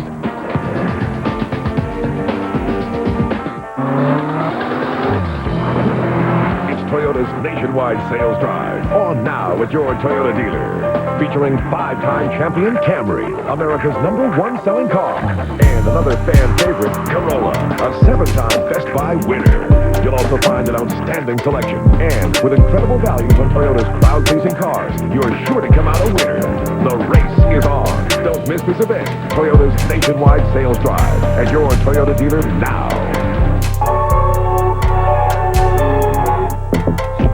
You sell to buyers in New York. Support shoppers online. And serve retail stores coast to coast. We can design, deliver, and manage your communications for all of them across platforms across America. Consider the dots connected. SBC. The best directed movie of all time is now the DVD, loaded with a fistful of extras. Own the good, the bad, and the ugly collector's edition DVD today. Now that you can get Chili's legendary baby back ribs on the same plate as our famous Monterey chicken with applewood smoked bacon and cheese, the only thing left to decide is which one to eat first. Chili's baby back ribs and chicken. Welcome to Chili's. What if you lived in a world where you can never see your favorite team play? I'm Gordon Gunn, owner of the Cleveland Cavaliers. At the age of 30, I lost my sight to retinitis pigmentosa. Today, more than 6 million Americans are losing their sight to retinitis pigmentosa and similar diseases like macular degeneration. But you can help. Join the foundation fighting blindness. With their support, the cure can become a reality. And someday, everyone will get a chance to see you play.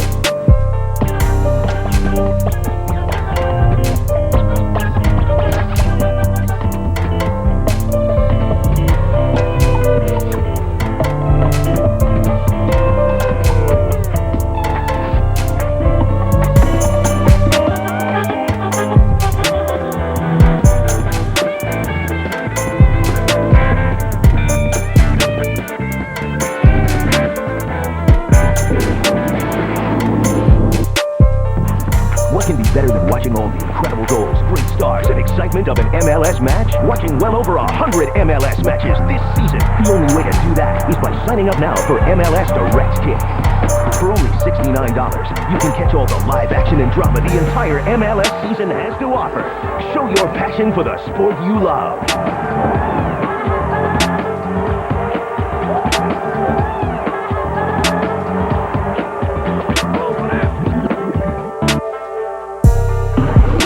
Welcome back to the Toyota Halftime Show. Hey, a big first half for Jermaine O'Neal, 13 points. He didn't wear the goggles. He's 4 of 8 from the floor. He also has 7 rebounds. It's one of the reasons his team has the lead at halftime. Meanwhile, let's check in on the hockey game between Lightning and Flyers, Game 7. Bill Davidson owns the Pistons and also the Lightning. His team started off fast. They were up 2-0 after Frederick Modine's goal, but Tim, your guys from Philly came back. We're fighting back. If the Flyers lose this game and another Philadelphia team takes us to the brink without winning something, the Ben Franklin Bridge might collapse. All right, well, it's 2-1 Lightning right now. Meanwhile, WNBA basketball and Diana Taurasi back in Connecticut, skating on the Connecticut Sun. Dwayne, she had 26 points. She can go. Yeah, she can go. She plays with so much poise. She looks like a veteran out there. She's on the rookie. I love her game. Mr. WNBA, Greg Anthony? No, that's the lady Larry Bird. That's all I got to say about He's already got his names and everything. To be called a game. You are ready to call your WNBA game. Can't wait. Meanwhile, 2004 French Open coming up Monday. Who do you like in the French Open? You know, I got to go with my hometown, Andre Agassi. Yeah, Dwayne, who you? And I'm going to take a Williams girl. I'm not a big French Open guy. You like French? Yeah, I like French. I took French, but I'm But you not know, a French Open. you would watch. You gonna watch French Open this year, though, right? Yeah. Oh, yeah, he's sounding believable. This halftime show is presented by the all-new Toyota Tundra Double Cab. Not just big, life-size.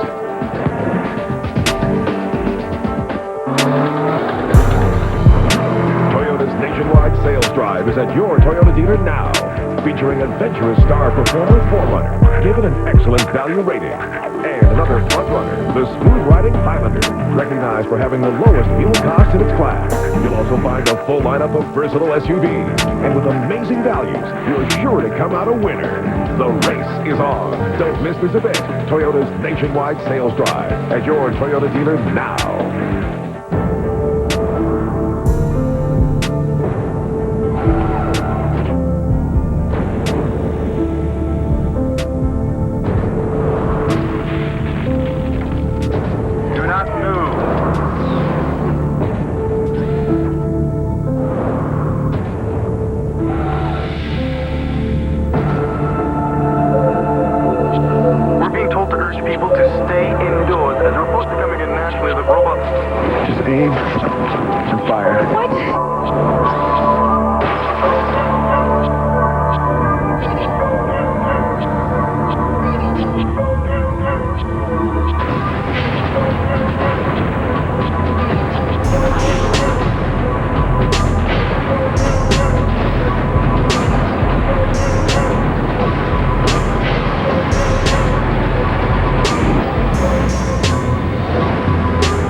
Tasted so great with Subway's delicious selection of carb-controlled creations. Now, introducing another new Atkins-friendly wrap, the Turkey and Ham Wrap. A tasty combination of sliced turkey and ham, savory Monterey cheddar cheese, and fresh veggies, all topped with creamy ranch dressing. Subway's Atkins-friendly options. It's what to eat when you want to eat fresh. Subway. Eat fresh. I just can't do this anymore. You want me to be happy, right? I just need more in my life. More flavor and smooth taste. Don't do that. You're the king, and you're funny. Nobody can question that. But I'm kind of into that cold filtered thing. This is kind of awkward. We're gonna get out of here. This is kind of cool. Well, I like the zoom, but is it about megapixels? Or these memory things? Well, it's really about what you're going to use it for.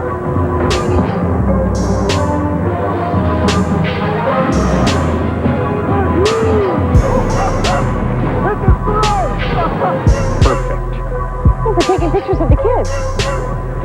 For taking pictures of the kids. Digital made easy. Find the top brands you're looking for, like Canon at Best Buy. Thousands of possibilities. Get yours.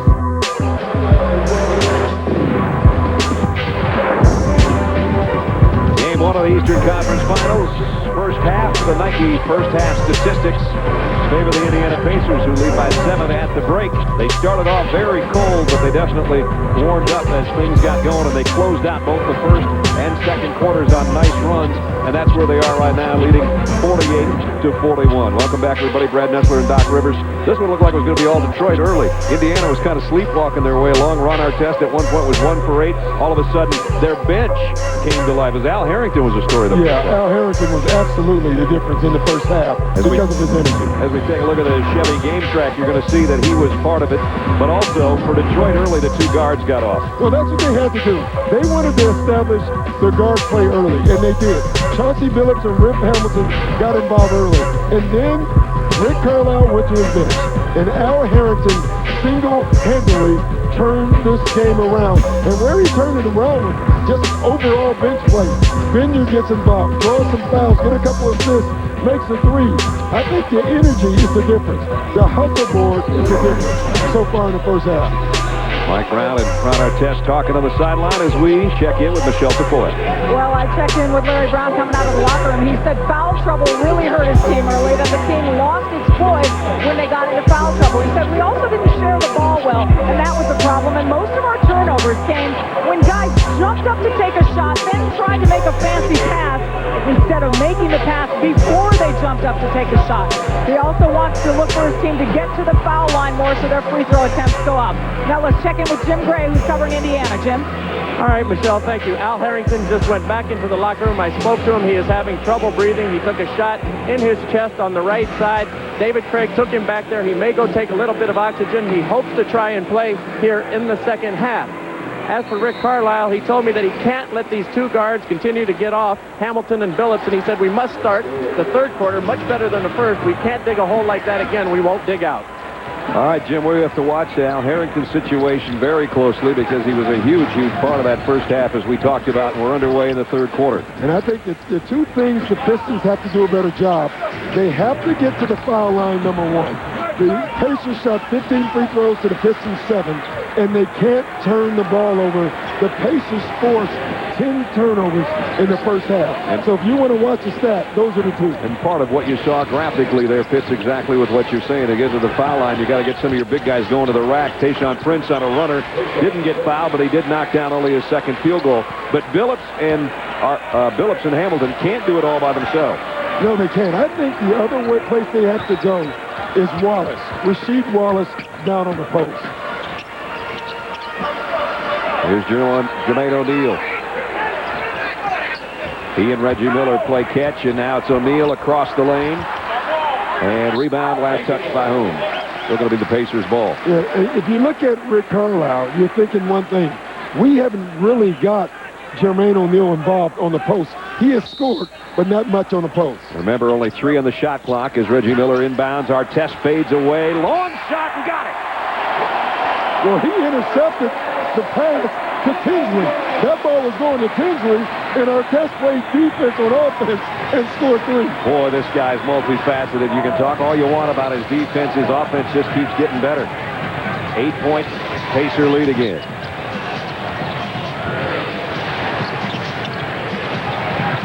And trying to get it to Rasheed Wallace, and he overthrew him. Chauncey Billups throws it away. The 12th Turnover suffered by Detroit.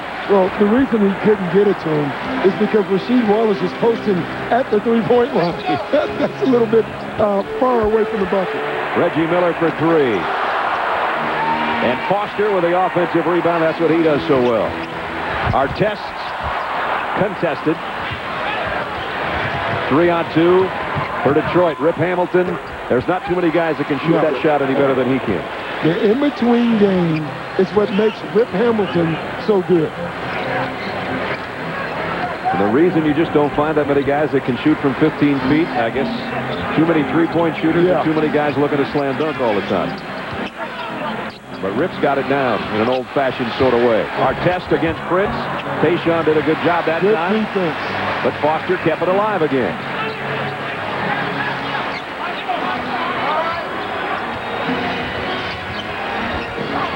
O'Neal worked to the elbow. That's his spot. He knew where he wanted to get to, but he missed it. Tayshaun Prince has come out in the second half, Brad, and you can see he looks like he has more confidence. Definitely more energy.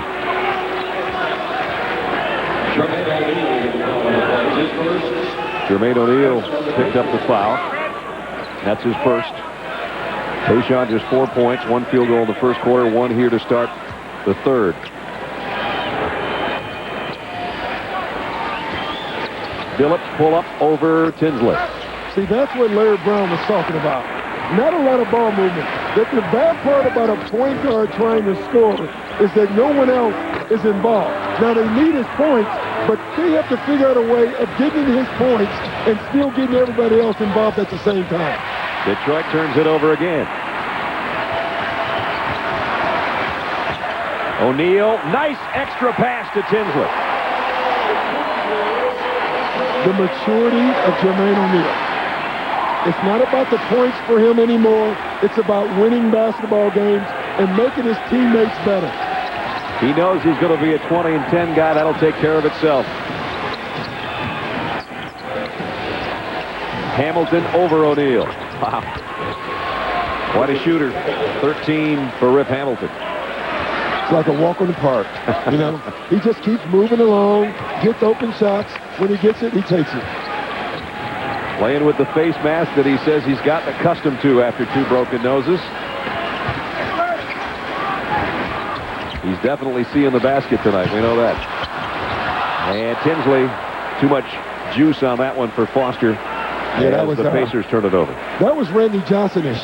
It was. That 98 thing going on. He could throw a no-hitter with that pass. The Lightning have beaten Philadelphia and win the series to go to the Stanley Cup Finals. Well, they had a good one going. Greg Anthony will have more on that after the ball. Yeah, him and Stephen A. Smith. 6 on the shot clock. Ben Wallace in the low block. Gives it up to Tayshaun Prince. Perfect pass. Yeah, Tayshaun, you look at him, Brad, he didn't need but a couple of buckets to get involved. And if he starts scoring, it makes Artest work. They cut the Pacers' lead in half. Artest goes right back to the rack around Wallace. 17 for Ron Artest.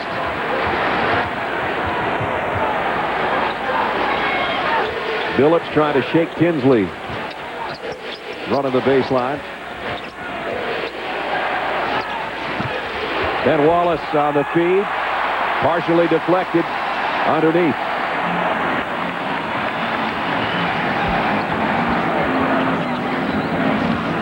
Tinsley got a runner inside, and he's fouled. See, that's his game. I really like when I see Tinsley going into the paint and elevating instead of settling for the three. I mean, with his ball handling ability, he can get in the paint whenever he wants to. And when he starts doing this, you know, this is tough to guard. If you come up on him, he makes the pass. If you don't, he can first throw that little leader. Very tough to guard. I like when he starts to play that way. And, Doc, that's the 3rd foul on Rasheed Wallace. Let's check in with Jim. Brad, Al Harrington has returned to the bench. David Craig has put some special padding on his sternum. I spoke to Harrington as he came out. He said he's never had an elbow like this or a feeling quite like this in a basketball game. He's still having trouble breathing. He hopes to come back to the game. He believes it came from Corliss Williamson. That would be a shock. Yeah, really. Welcome to the playoffs. Right back to an 8-point lead now for the Pacers. Wallace has to be a little bit careful. He turns it over anyway. Playing with 3 fouls. Threw a little bit of his shoulder into Foster, and then on the dribble, turned it over. Neither team is led by double digits on the night. Tinsley gives it up to O'Neal. So that's his game again. Wallace just snatched that one off the head of Jamal Tinsley for his 13th rebound. Tayshaun for 3. And he got his own save there on the baseline. Hamilton from the free throw line. The move Rip Hamilton made, he took one fake, one dribble, didn't go anywhere, but got himself wide open, standing still. He's pretty efficient with the dribbles, that's for sure. It's a 6-point game. I have told a ridiculous lie to back up a friend's ridiculous lie. I've just ordered a Coors Light for everyone in this bar. Put it on my buddy's tab. I have used my dog to dry my hands. I have no idea what this girl's name is. I have dated a girl for her brains. Big, huge brains. Great achievements deserve a great beer. Unleash the Rocky Mountain cold taste of Coors Light.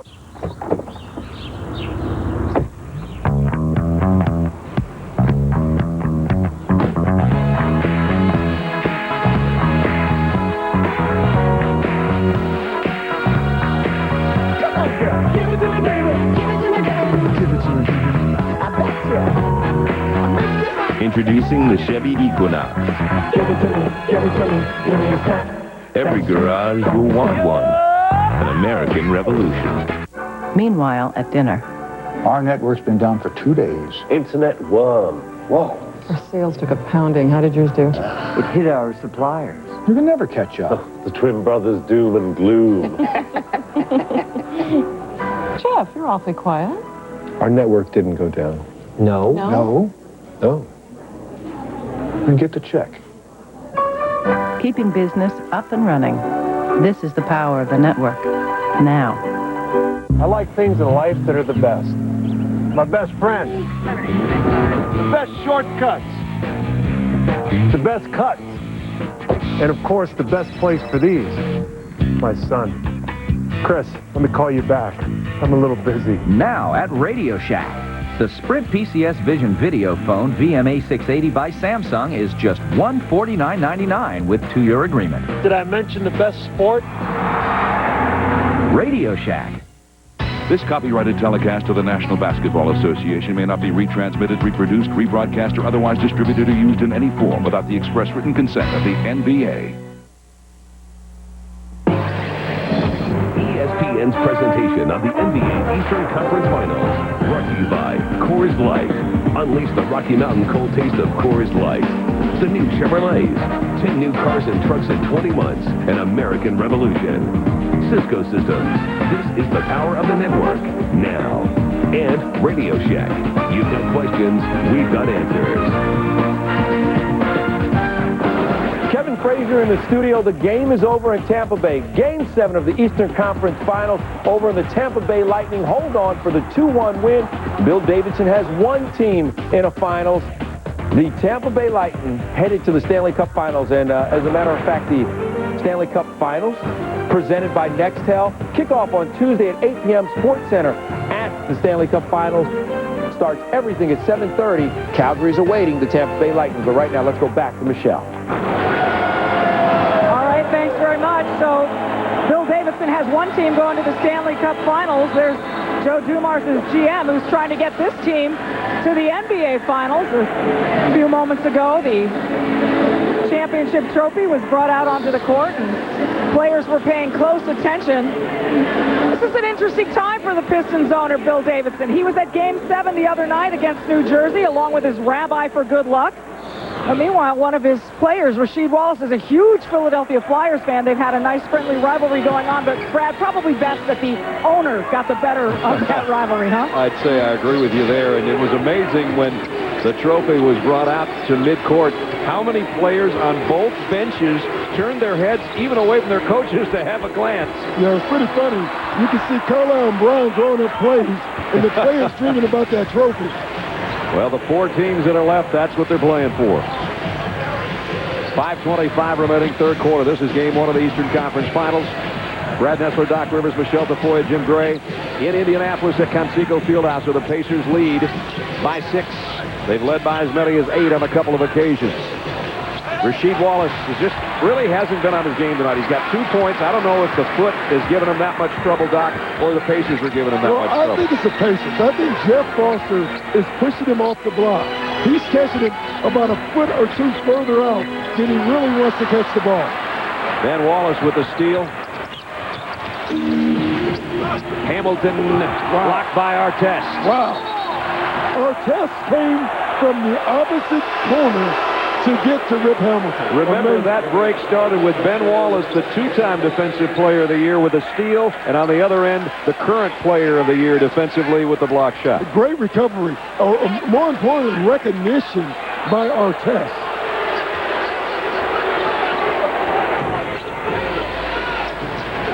Mike James in the lineup. Oh, Artest is playing Hamilton again, and they just had a big old bump down on the low block. Ben Wallace, a fadeaway over O'Neal. Harrington, who's back in there after the breathing problem. You can see grimacing again, as Jim was talking about, kind of holding his chest there as he went for that rebound. Yeah, one adjustment Artest has made on Rip Hamilton. He's decided to force him out of one side, using his body to block his other side. Not a bad move for Artest. And now Hamilton's trying to guard Artest, and he's given away about 50 pounds. Artest missed the jumper. O'Neal. Too many steps. Second time he's traveled tonight.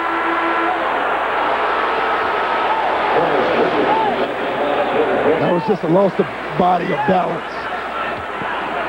Corliss Williamson's going to check back in for Larry Brown's Pistons.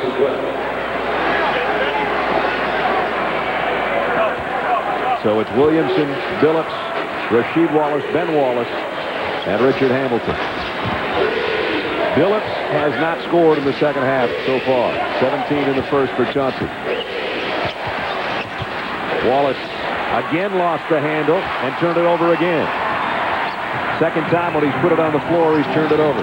You can see he's not sure what he wants to do.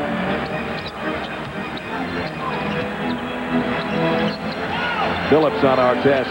That's a mismatch, but now he gets double team help from Hamilton. 5 on the shot clock. Wide open Harrington.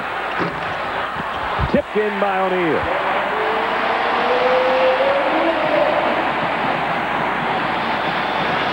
Jermaine O'Neal with 15.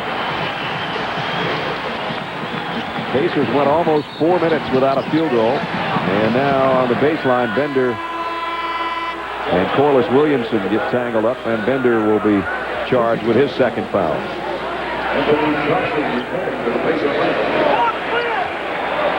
You look at Detroit right now, Brad, and my first thought is, where's their offense? You can see them really struggling to get shots. Every shot is late block right now for Detroit.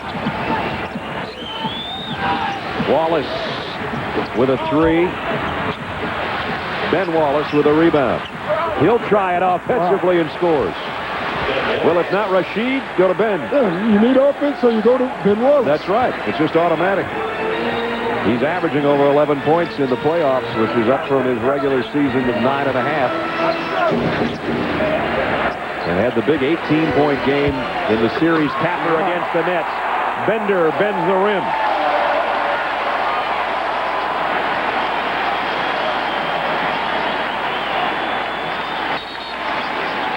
The more I watch Jonathan Bender play, the more I see a longer Tracy McGrady, which is scary. A late bloomer starting to bloom here in game 1 of the Eastern Conference Finals.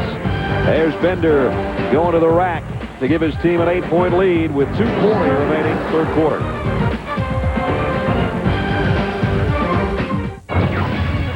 Tonight on SportsCenter, a complete breakdown and analysis of the Pistons-Pacers Game 1. One and done for the Timberwolves. Lightning looking for Game 7 Thunder, and it could start getting rocky for Roger. SportsCenter after basketball.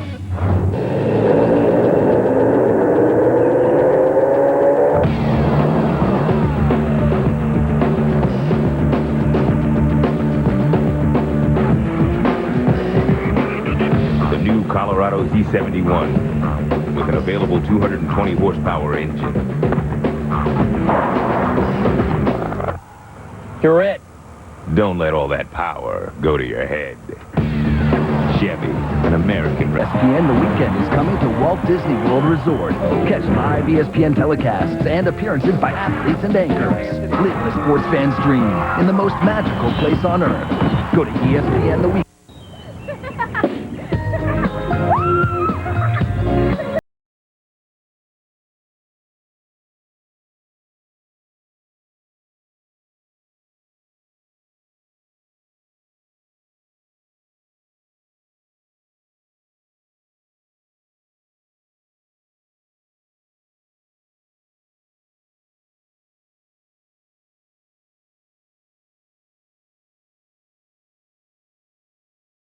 We're almost there. This concert's gonna rock. Before we rock, why don't we wait some more? Why waste time in line when you can already be done online?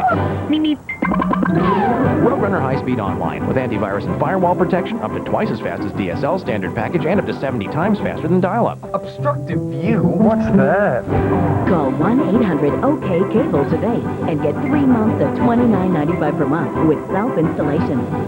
With Roadrunner, your world is always on.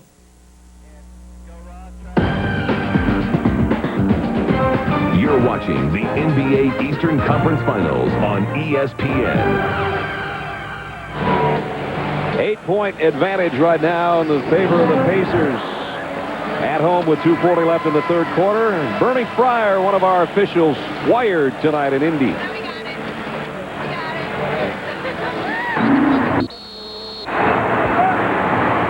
Keller? You gonna yell at me again tonight? Are you gonna yell at me? Let's not yell at each other. All right. You were straight up, Corliss. And just when he went, you were sliding with him and body on as you slide under. Where are you going to dinner after the game? Probably not with Bernie. That's what Reggie's thinking right there. But you know what I like, though? They made a conscious effort, the officials this year, to communicate with the players and the coaches, and I think it's going over so well. Detroit in need of offense with 2.5 to play in the third quarter. Will they get it from this guy? They keep turning it over. And now it's another Piston turnover, and they never got a shot away. Look at the hustle points. That's 15 turnovers, 11 offensive rebounds, and 17 free throws right now. That's why the Pacers are winning this game. Certainly not their shooting percentage. The Pacers are shooting 37% from the floor. Their bench, led by guys like this, have been sensational. O'Neal, another rebound and a huge one. His 12th of the ball game. Hustle points right now are all in favor of the home team, and that can't be. And Ben Wallace has just picked up his third foul.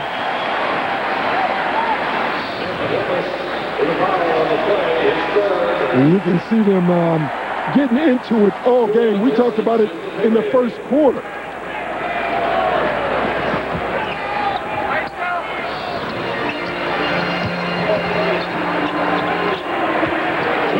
O'Neal trying to back in on Ben Wallace again. 7 on the shot clock. He'll fade from the baseline. And Hamilton with a rebound. Pistons slow to get up the floor there. The Pacers got back defensively. Corliss Williamson almost threw it away again. And look at the length on the floor right now for the Pacers. Everybody's long. It's all elbows and kneecaps, and they're all long. Fresh chance for Detroit.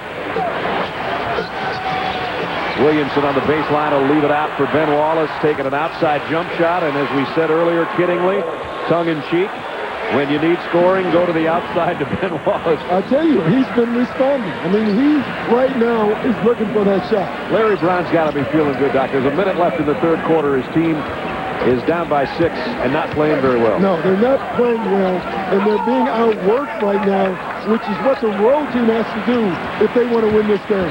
Harrington got the pass off the pick and roll. Just got the shot away before the clock expired, and we're in our final minute of the third quarter. Well, he saw Ben Wallace. And now Harrington Throws the shoulder on Chauncey Billups, and that's 3 on Al Harrington as we check in with Michelle Tafoya. When Detroit camp opened this season, Larry Brown went to Ben Wallace, told him he wanted him to become a scoring threat. Wallace said, cool. And he's been working on his shot ever since. Wallace told me before the game he takes about 75 to 100 jump shots at every shoot-around, even more at practice. Chauncey Billups says Ben is the first guy at shoot-around, the last one to leave, and he said he shoots more than anyone at practice, guys. Pay it off. Well, I've yet to see a player say, no, that's all right, coach. I don't want to shoot the basketball. You don't want that player in your team. No, I don't want him. Williamson, 7 on the shot clock. Corliss, the veteran, working on Bender inside and draws the foul. Mr. Brandt, you make a great point. Right now, you look at all the numbers. They all kind of go towards the Pacers, but then you look at the scoreboard. If Williams makes these 2 points, it's just a 4-point game. Right. Corliss Williamson, this will be his first trip to the free throw line. 84% in the playoffs so far for him.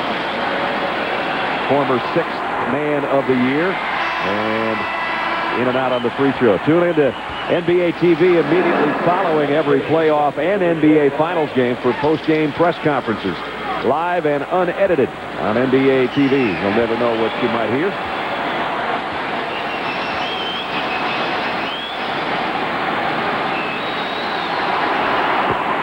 Corliss got the second of 2. 5 points in the game for him. Final 30 seconds, third quarter. A little bit of backcourt pressure from James and Hamilton.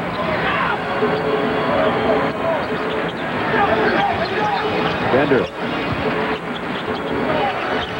Harrington faces up on Wallace. Great spin move, but not a great move with the left hand.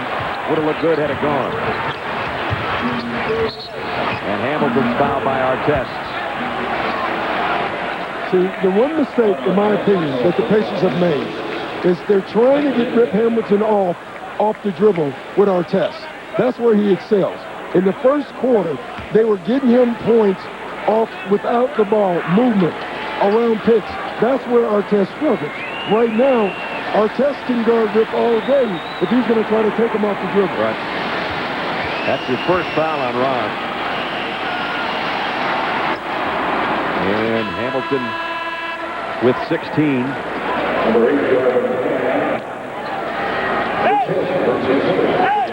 Lindsey Hunter comes in and O'Toole goes out.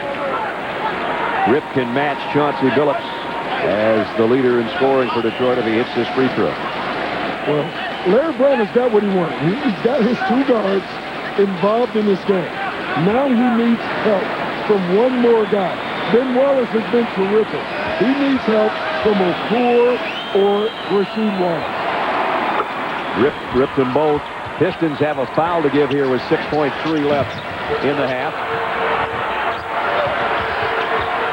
Tinsley from midcourt.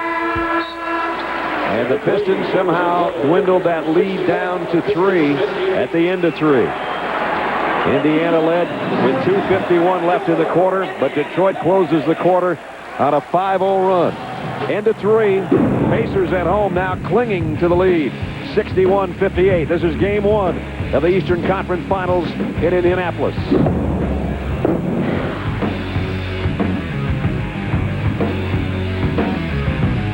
Start the car.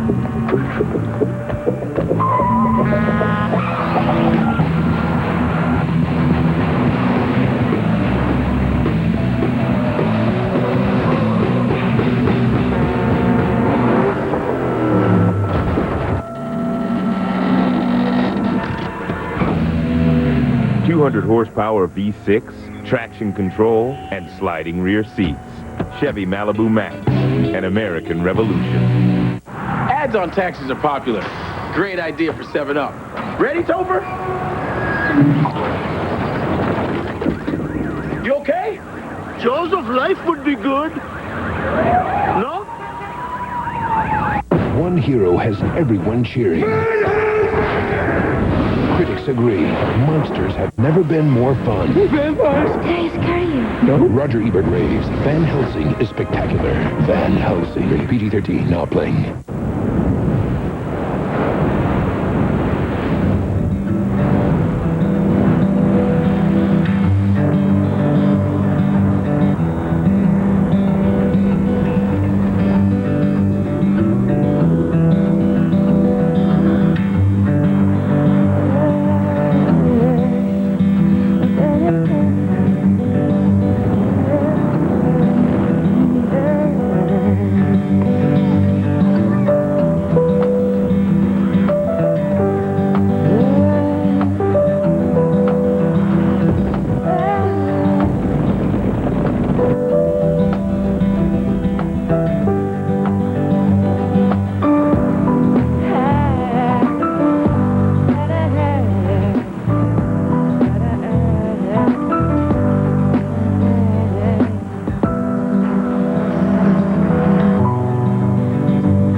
this one time, I was after this fine lady up from over there on King Boulevard. I couldn't get nowhere, no how. That's because you're ugly.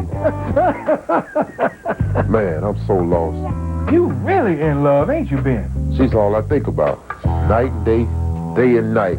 I got it bad. Real bad? Real bad. Trophy love. I've seen it before, but never like this.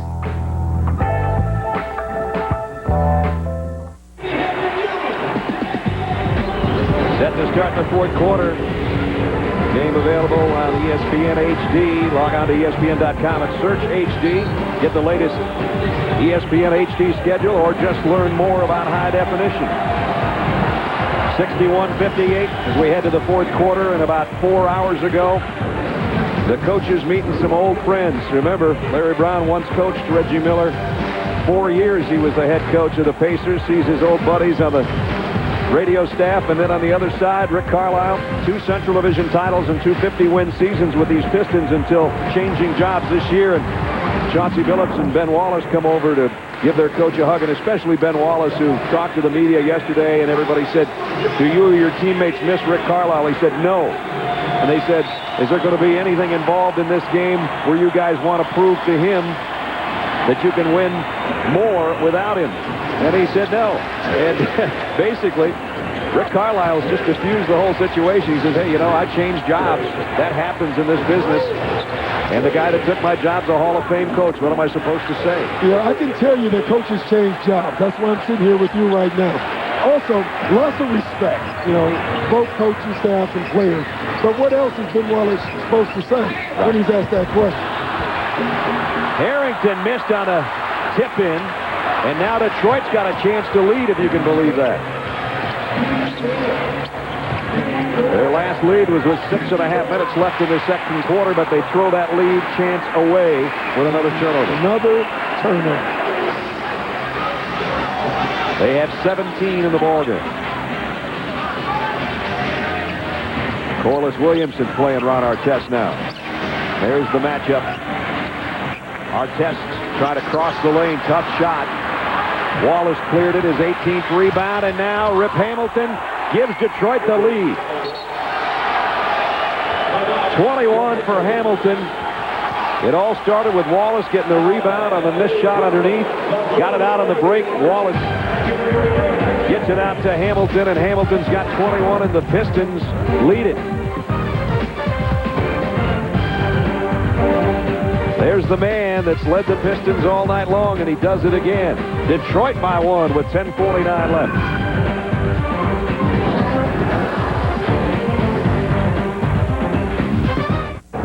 Hey, yo, Thirst, let me get a Sprite. No doubt. What's better than Sprite when it's hotter than a devil's drawers? Oh, here you go. I'm serious. That thirst-quenching lemon lime hitting the back of your throat. Splatter. Really? Name one thing that's better.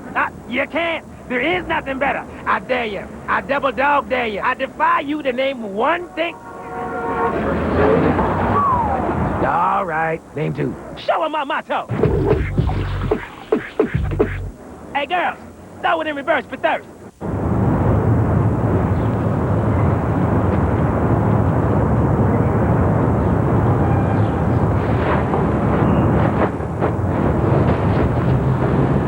Introducing the totally redesigned Kia Spectra.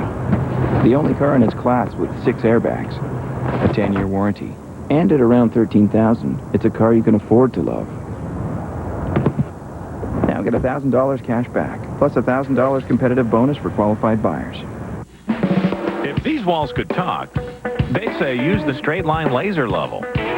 Just level, set, fire, and get everything laser straight. Laser Level, part of the Straight Line Laser Tool family. This Friday, nature is a mother. From the director of Independence Day, The Day After Tomorrow, Friday, rated PG-13.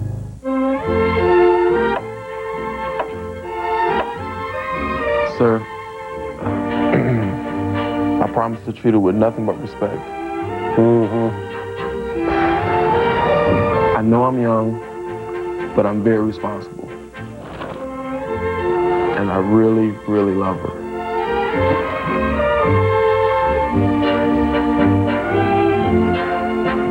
have her home by midnight. ESPN's presentation of the NBA Eastern Conference Finals. Brought to you by Taco Bell. Think outside the bud. Sprite Remix Berry Clear. Rethink, remix, refresh. Kia Motors. Kia, make every mile count. And Nike.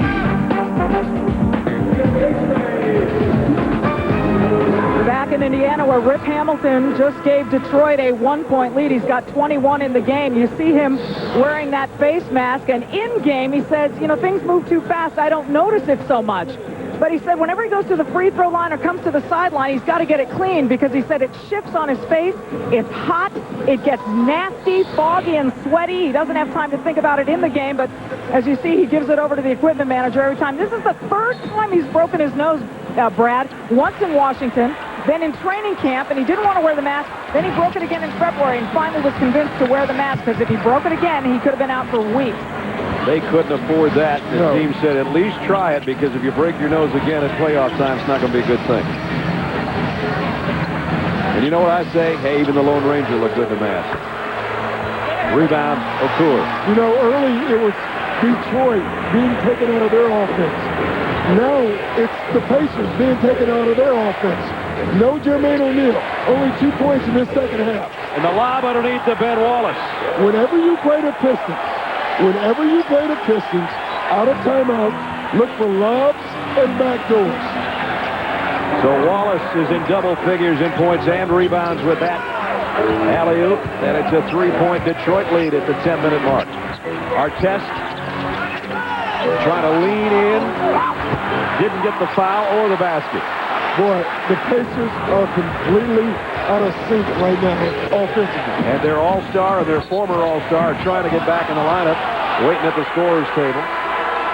And the foul's on Fred Jones. I mean, this is a Larry Brown out-of-timeout play.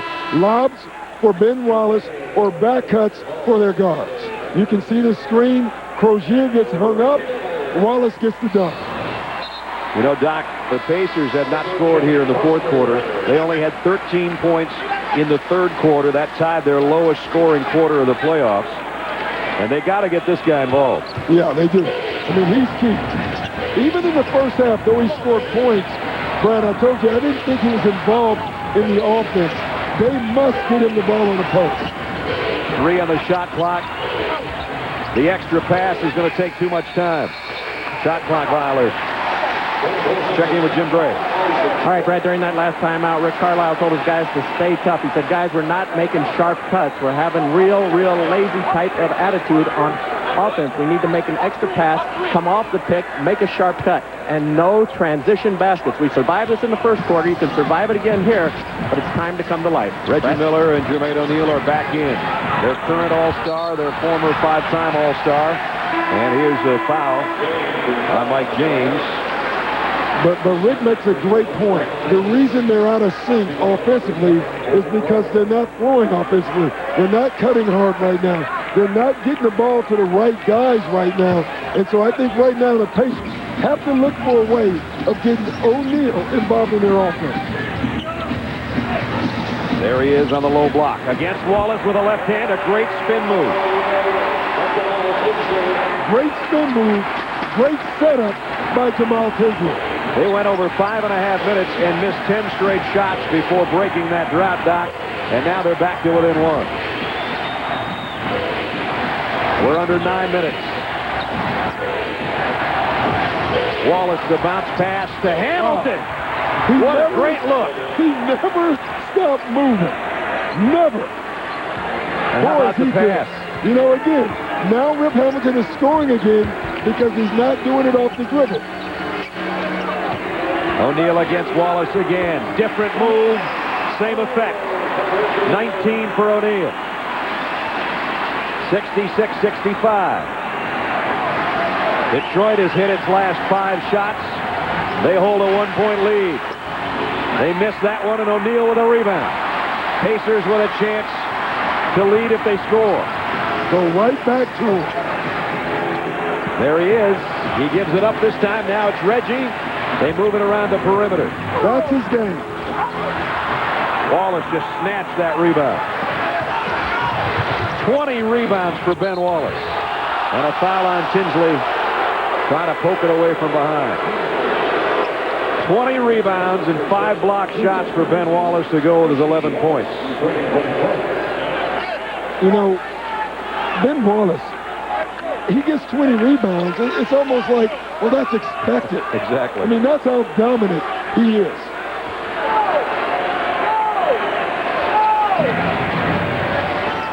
Phillips, Okur, Hamilton, Rasheed Wallace, Corliss Williamson on the floor for the Pistons. And then Okur. His first basket, he picked a nice time for it. Well, you knew they had to get someone else involved, and Okur is capable offensively.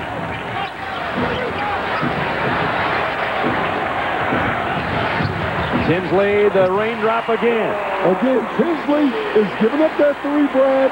He's taking it into the paint, and I think that's his game.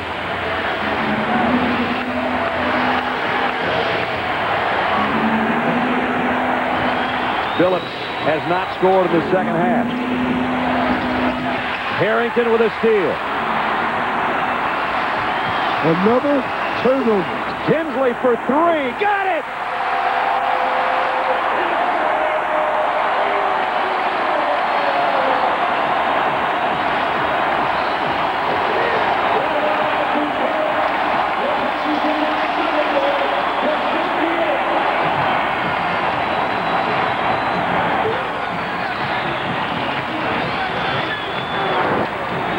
Took one inside and then took a huge one outside, and it paid off.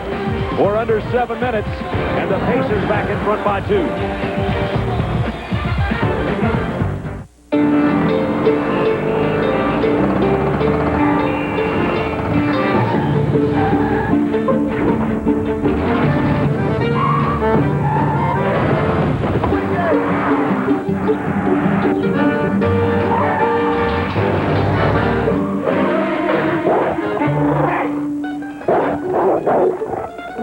Acura TSX, the 6-speed, 200-horsepower getaway car, one of Car and Driver's 10 best. To make it more convenient for people to enjoy the refreshing taste of 7-Up, I make vending machines that find you. I also fixed it so the product gets to the consumer faster. Hey, cool. Ah! They're like bloodhounds. This is going great.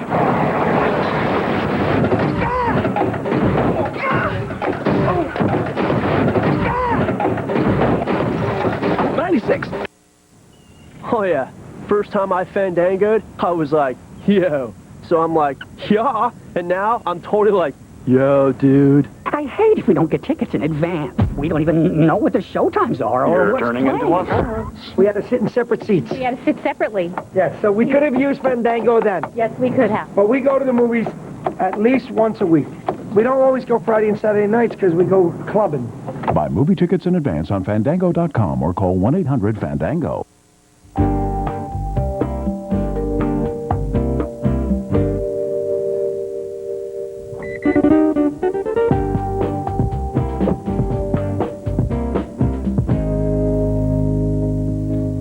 It will let out the seat for you. Take in the sides. Even adjust for the proper length. The Lexus ES with an advanced memory system. For those who appreciate a custom fit. At your New York, New Jersey, Connecticut Lexus dealer. Ben Wallace has feasted on the boards again tonight with 20. Wherever he goes to eat after the game, he's going to be chewing on one side of his mouth. This is why he's checking his teeth to make sure they're all there. Yeah, Basically, he got a headbutt. No standing 8 count. You see Jermaine O'Neal's noggin, boom, right into Ben's kisser. And then Ben looked at the official and said, hey, I think I got some blood here. And then when he went to the sideline, he realized he's got a pretty good-sized hole in his lip. It won't keep him out long, I guarantee you that. So the Pacers at home lead by 2 with 6:51 left. 19 turnovers. 19 turnovers for the Pistons right now.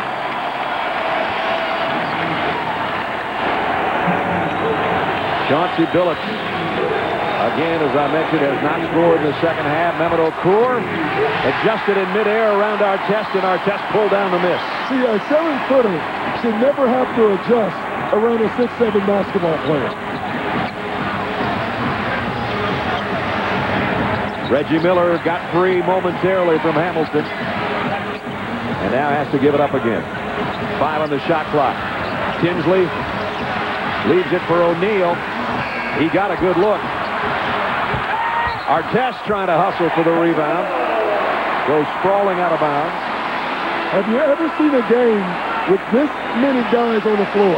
Every single play, there's 2 and 3 guys down on the floor. And this is all about hustle plays from both teams right now. I guess they all know that about 81% of the time the team that wins game 1 of a conference finals wins it. Yeah, and they saw the golden ball. Yeah, that's right. They did see the golden ball. The golden ball got them going. The championship trophy in attendance tonight, and it got all these guys' attention.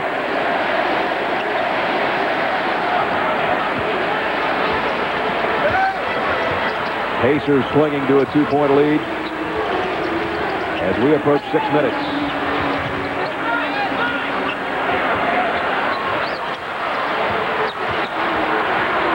Artest with Billups on him and 3 on the shot clock. Billups does a nice job to strip it away. There'll be 2 seconds to shoot when the Pacers inbound. Again, it's like the Pacers forgot that Jermaine O'Neal had it going. You know, he should touch it every time. He hasn't touched it. Artest finds Foster, who gets a shot away, and it would have been a shot clock. It is a shot clock violation. So they wasted that trip down court.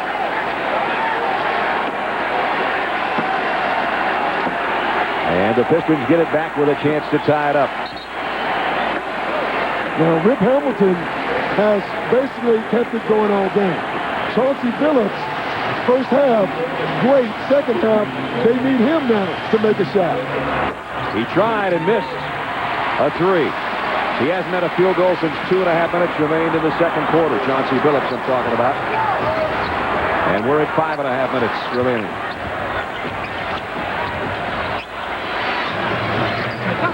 Now O'Neal finally gets his hands on it again. Has Rasheed Wallace on him this time.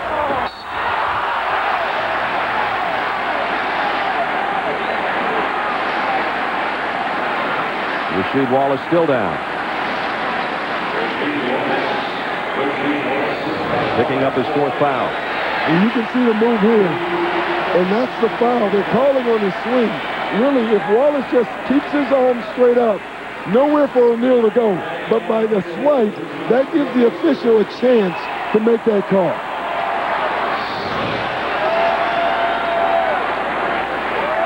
Just 2 points for Rasheed Wallace. And it's clear right now for the Pacers where to go. You go to Jermaine O'Neal. What's not clear right now for the Pistons is where they're going. They know they would love to give Rip Hamilton a shot on movement. But where else do they go? O'Neal with 20, right on his average.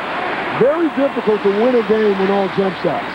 That's why you look at the Pistons and you know someone on their team has to score in a post, and that's why there's such a big difference in free throws right now.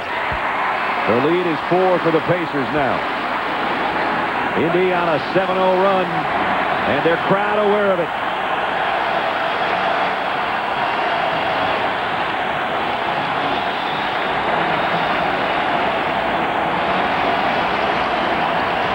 Reggie Miller on Rip Hamilton.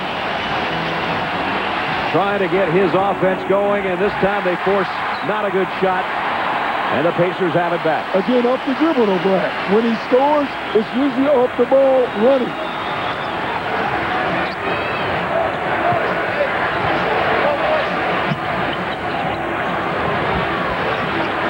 Six on the shot clock. Artest on a turnaround jumper. And Ben Wallace has rebound number 21. 4th time in these playoffs, which has gone 13 games so far for the Pistons, that Ben Wallace has had 20 rebounds or more. That's amazing.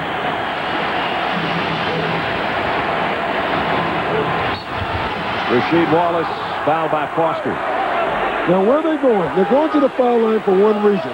Because they went down to the post. See, the Pistons are a jump shooting basketball team, and you have to be who you are. There's no doubt about that. But you got to get some points down low, and because Rasheed Wallace has struggled so far in this game, they don't have many points on the post. There they went down to the post, and they at least get Rasheed Wallace on the free throw line. Well, he makes his first trip of the night. And connects. Only 3 points for Rasheed Wallace. Don't forget, tomorrow night on TNT, Timberwolves and the Lakers, Game 2. The Lakers up 1 now. And then Tuesday night on TNT, it's Game 3. 9 o'clock Eastern. The Western Conference Finals between the Lakers and the Wolves. Rasheed Wallace drains 2 from the stripe. And it's a 2-point game. This is such a tough game to officiate because there's so many big bodies on the floor banging. You don't know what's a foul, what's a flop. You just don't know. Very tough game to call. And some of the matchups, you have guys guarding guys that are 40 and 50 pounds heavier, and you don't know if it's a flop or if they just flat tagged them that good to knock them down. Which is the case with our test with Tayshaun Prince on him right now. Tinsley lost the handle going up. Out of bounds to Detroit. Well, the all-time greats looking on. Never seems to sit in this arena. He's always got that spot and always standing. Detroit hasn't scored a field goal now in over 4 minutes. And we're under 4 to play in the game. Wallace trying to back Foster down. Artest with a rebound. Good look for Wallace.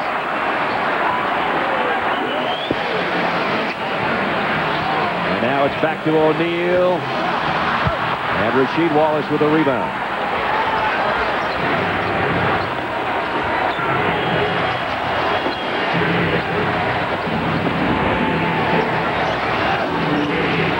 Ben Wallace spins right into Foster. Now he got 2 more pile-ups and 4 more guys on the floor, or scraping themselves off the floor. It's a scrum. Here's the first part of it. Those 2, well, one of them goes down, and then 2 more go down. Tony Dungy would call that a clip. Yep, it's an illegal block, at least below the waist from behind. Chop block. Wallace rims out the jumper. Rasheed Wallace keeps it alive. When is Chauncey Billups going to shoot again? Maybe never. I thought he was going to drop that one right there. I did too. Look. Hamilton around a pick, but drew a double team. There's another look. Here it comes. And he missed it, but Wallace with his 22nd rebound.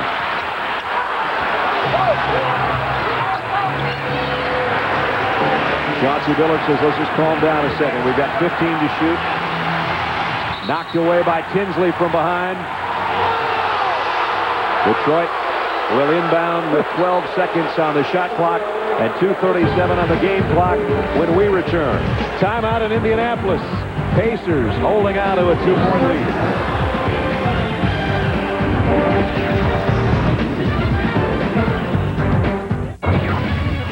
Tonight on SportsCenter, a complete breakdown and analysis of the Pistons-Pacers Game 1.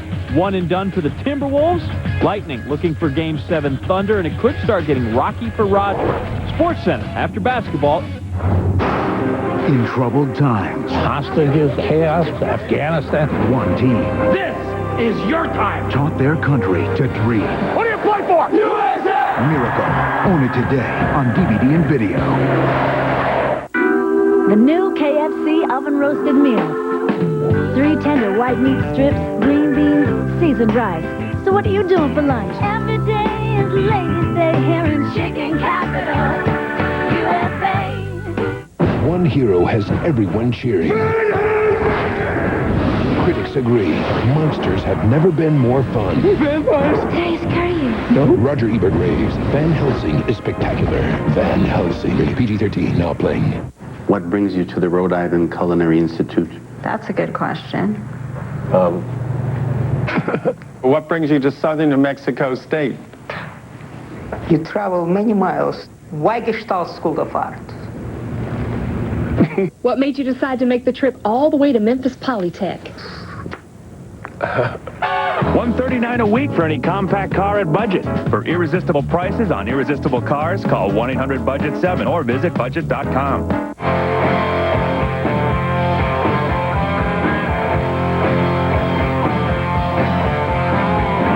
Introducing Aspen Edge, low-carb premium lager. Crafted by Coors Master Brewers using high country malts and only 2.6 grams of carbs for a surprisingly real beer taste. Aspen Edge. So good, it doesn't even know it's low carb. Indiana clings to a 2-point lead with 2:37 remaining in the fourth quarter of Game 1 of the Eastern Conference Finals. And we take a look at our Sprite Mad skills. A guy that's mad on the boards. He does a little bit of everything. Ben Wallace with the dime there. There's one of his 22 rebounds. He's double figures in scoring with 11 as well. He's been a big man tonight. They're going to need more of him in the last 2.5 minutes if they're to come from behind and win Game 1. Yeah, they really are, but he has done everything. And, you know, you think about Jason Kidd is one of the few players who can dominate a game offensively without shooting.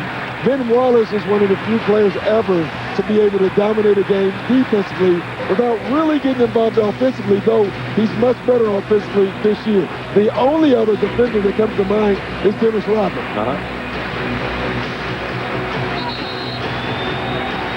Neither team's made a field goal in over 420.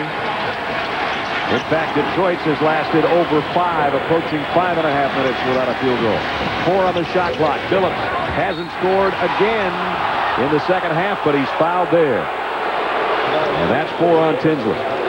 Yeah, and Tinsley knew exactly what Phillips was going to do, but he also knew exactly at the end of the day that Phillips was bigger, so he tried to do a little bit more. That little bit more put him on the foul line.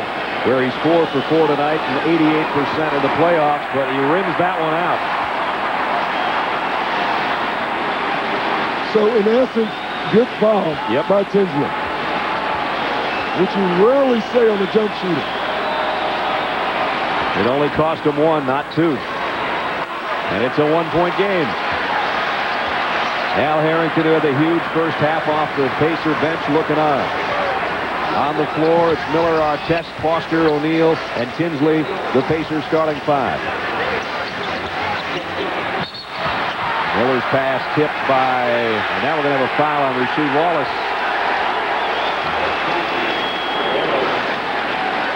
And he's trying to control himself emotionally. It's his 5th foul. Well, I think what he's saying is, listen, we're physical both ways, you know, and you call it on me. So I got to tell you, I thought it was a foul. Artest muscles his way past Prince, but he missed the shot and got it back. And now it's a jump ball. They better watch Rasheed Wallace right now. He is really close. And he's been a virtual saint this year compared to past seasons. He's been great. You know what? Give me a guy who shows some emotion. I mean, obviously, he goes overboard at times. Now he's got to refocus it where he's not going to do the Pistons any good. Now his emotions are hurting him. And Phillips, you can't take that. He didn't touch it on the jump ball. Wow. They're going to re-jump? Yeah, what they're saying is it was a bad toss. If they had ruled that it wasn't a bad toss, then it would have been illegal for Chauncey Billups to catch the ball. They're saying it was a bad toss. Good call. Now they're going to try to make sure everybody's around the circle where they're supposed to be. A lot of jockeying for position going on with 2 minutes left in the game. Ball loose, picked up by Tinsley. Tinsley with 2 on the shot clock. And Rasheed Wallace with the rebound. Chance for Detroit to lead if they score.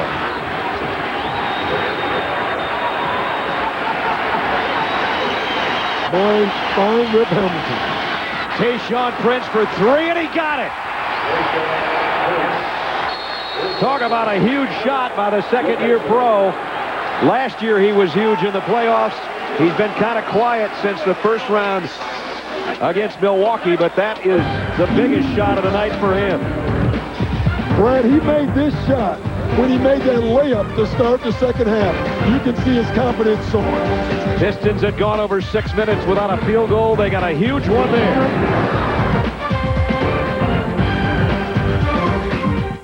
How do we get award-winning taste and half the carbs of Bud Light? 149 years of American brewing know-how.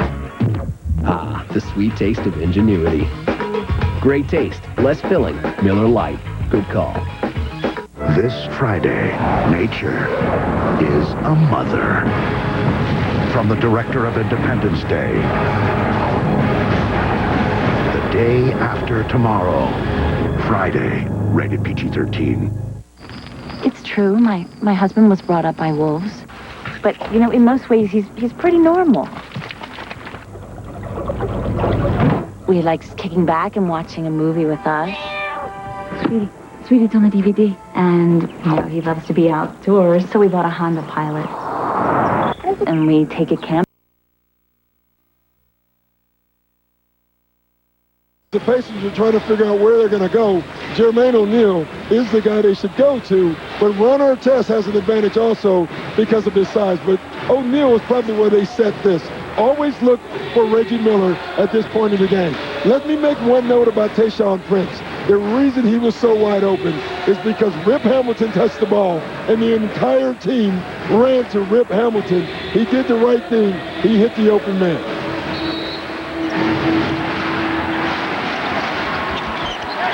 The Pacers didn't necessarily shoot well to close out the Miami Heat.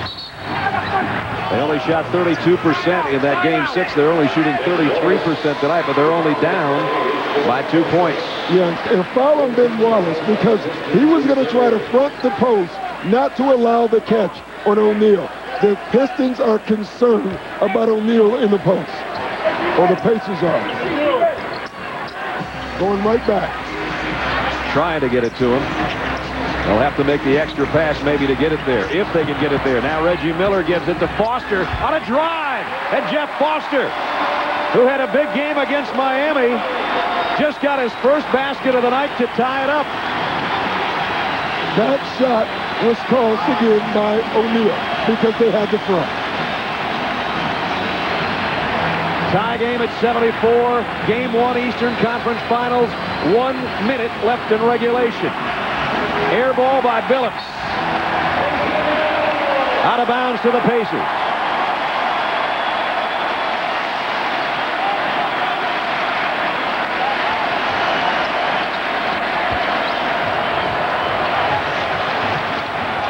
Jamal Tinsley looks to Rick Carlisle. In his first year as a head coach of the Pacers, brought him to the best record they've ever had in the regular season, 61-21. Can they get Game 1 of the playoffs in the Eastern Conference Finals? Tipped by Foster. He's made 2 huge plays the last 2 trips down court. Watch Reggie Miller. He got around a pick. Here's the 3. Got it!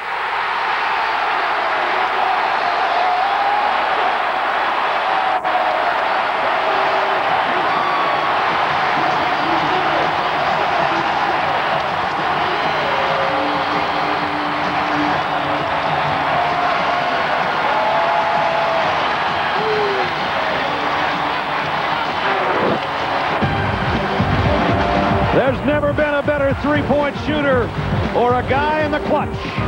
It's Miller time, but we still got 31 seconds left.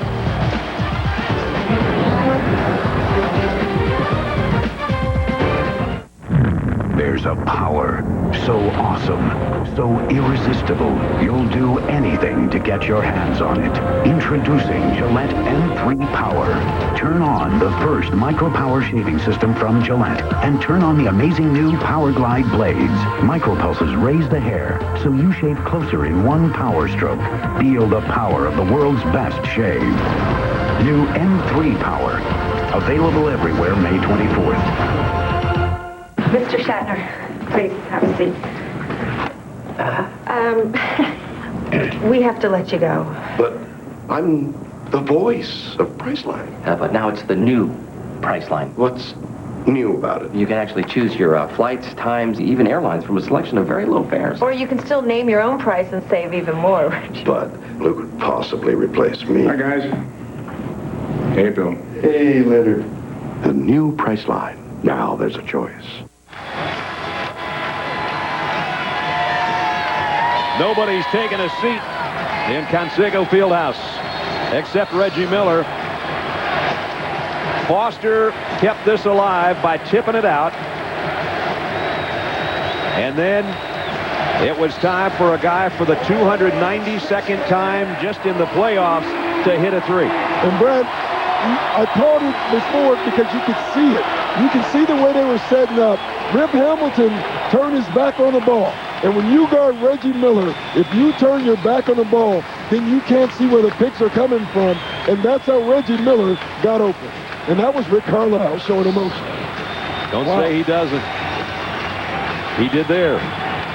31.7 left. Now, they don't need a three here. It's 31 seconds. They would love a quick two and a foul.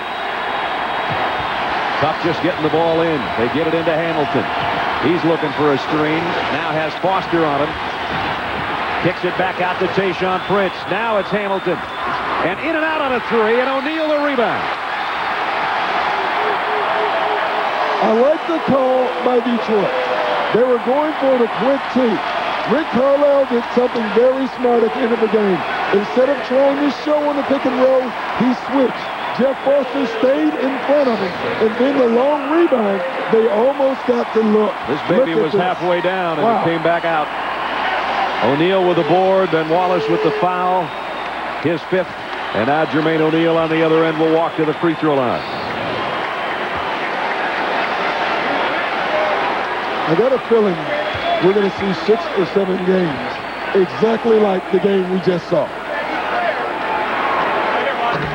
In and out on the free throw. And Rasheed Wallace and Jermaine O'Neal, maybe they aren't going to dinner together tonight. No. let's make it brunch in a couple of days. That was canceled in the first quarter. This one the bigger to try to make it a 2-possession ball game with 19.8 left. And he missed them both. And Tayshaun Prince the rebound. Jermaine O'Neal's left the door open. Very much open with 19.2 left. Now, again, it's 19 seconds left. You don't need a three. You can get a quick two and a foul. Obviously, if you get a three, you take it. The problem with the Pistons, you look at who takes three-pointers on their team, and you think Chauncey Billups, Tayshaun Prince, and really, you stop there. Yep. Rip Hamilton in the regular season had only 18 threes, so as much as he's a scorer and as well as he has scored tonight, he's not a big three-point shooter. In fact, Rasheed Wallace is probably a bigger three-point shooter than Rip Hamilton. I wouldn't be shocked to see Rasheed Wallace take a three if he gets it. You know, Larry Brown likes to run the pick and roll and have Rasheed Wallace pop, but they're going to switch that now. They just showed their hand on the last play. So look for a quick two if they can get it, and then a foul. 3-point game, 19.5 left. Detroit trying desperately to steal game one after they had to go a 7th game against New Jersey. They've had very little rest. Came in here, and if they could steal game one, it would be huge. The Pacers, obviously the best in their home building, 34-7. They're not accustomed to losing here, and they don't want to let this one slip away either. No, they don't. And obviously, 3-point lead at home with 19 seconds left. They kind of like where they're at right now. It's every other day, folks. It's as simple as that. We'll be back here Monday, then at Detroit Wednesday and Friday. All games on ESPN, and then we go to, if necessary, the 30th, the 1st of June, and the 3rd of June. Rasheed Wallace would love to get a look here. He's over on the right elbow with Foster on him. It'll be Tayshaun Prince with those long arms to try to inbound over Ron Artest. And Ron will try to make that as difficult as possible. Comes into Hamilton. Reggie Miller on it. Hamilton drives, kicks back out. Tayshaun Prince, extra pass. Phillips for three. Got a great look. Rasheed Wallace backs out. Now he'll take it. And Reggie Miller had his hands on the rebound. And if he's fouled by Rip Hamilton, I think you can put this one in the books. The Rasheed Wallace shot was a bad shot. You know, Chauncey Billups, they got a wide-open three off the dribble penetration by Rip Hamilton. They get the second rebound. They don't need a three steal. That's a fourth shot. I mean, this is great right here. They get a good look at a three. Right here is back. You don't need to force this shot. There's 10 seconds left when you got the rebound. And now you've got one of the greatest free throw shooters of all time who's just re-chalked over there on the sideline. He is 35 of 36 from the stripe in the playoffs. And he rimmed one out. Boy, look back right off his hand. The great thing about Reggie Miller, it doesn't affect him. He's going to shoot the second one the same way. And got it. Clutch player. 4-point game with 6.6 left. He's mad that he didn't get the first one, but the second one's the one they needed. He's furious. He's furious. But you're right. They needed more. The Pistons took the lead at 74-72 on Tayshaun Prince's three-pointer with about 1:40 left, but it's been the Pacers' 6 straight points since. Larry Bird's almost ready to smile. Let's check in with Jim Gray. Well, Brad, in fact, he's had a perpetual smile on his face through Jermaine O'Neal's 2 misses and then Reggie Miller's miss. I just walked over there and asked him, how hard is it to watch this? He just shook his head with a big grin. He says, unbearable when they keep missing these free throws. But the smile hasn't left his face. He's telling Herb Simon, the owner, standing right next to him, calm down. It'll be okay. We'll see if that's true. Yeah. I'm sure he's looking at 6 seconds, 4-point lead. It makes him a little more comfortable than he was 2 minutes ago. That's right. Sports Center follows our game. You know, the Lakers and the Timberwolves are looking on going, wow. This is good. Larry Brown is thinking turnovers. Turnovers. Have killed him tonight. Prince to inbound again. Hamilton will have to go up. Nope, he's going to give it up to Wallace. And he missed a three. And the Pacers at home win game 1.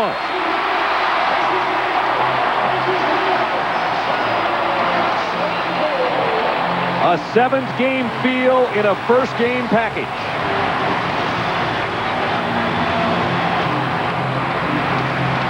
That's 8 straight playoff wins at home for the Pacers, 78-74. Let's check in with Jim Gray. All right, thank you very much, Brad. He only had 6 points tonight and 1 field goal. How many times are you going to do this? Well, you know, I got my hands full this series, you know, chasing a young Reggie Miller around. So it's like spending a lot of energy. But we have other guys that can put the ball in the hoop where I can kind of concentrate on Rip. It's a tough challenge, but as you know, I always like to save my best for last. And I had a lot of wide open looks early, and I really wasn't getting my legs into it. And I knew when the game was tied and we got the offensive rebound, I told Jeff, just put a body on Rip. All I need is a half a second of daylight, and I can hit down the shot, and that's exactly what I did. Basketball fans everywhere have seen this for years. How do you do this? Well, it's a lot of concentration, and you know, sometimes you got to play possum a little bit. You got to act like you're a little wounded, act like you're a little sore, act like you're a little old, and then you stab him in the back a little bit. Reggie, congratulations. It was fun to see you again. Thanks. I appreciate it, Jones. All right, back to you, Brad. It's amazing. Doc and I watched him the whole second half give up some open shots. We said he's going to wait for the right time. Did he ever? Final score again, the Pacers 78-74. Don't forget Monday, 7:30, Game 2. Pistons and Pacers right here on ESPN, the worldwide leader in sports. Coming up next, Sports Center. Right now, for Michelle Tafoya, Jim Gray, Doc Rivers. From Indianapolis, Game 1 goes to the hometown Pacers, 78-74. Brad Nessler, good night, everybody.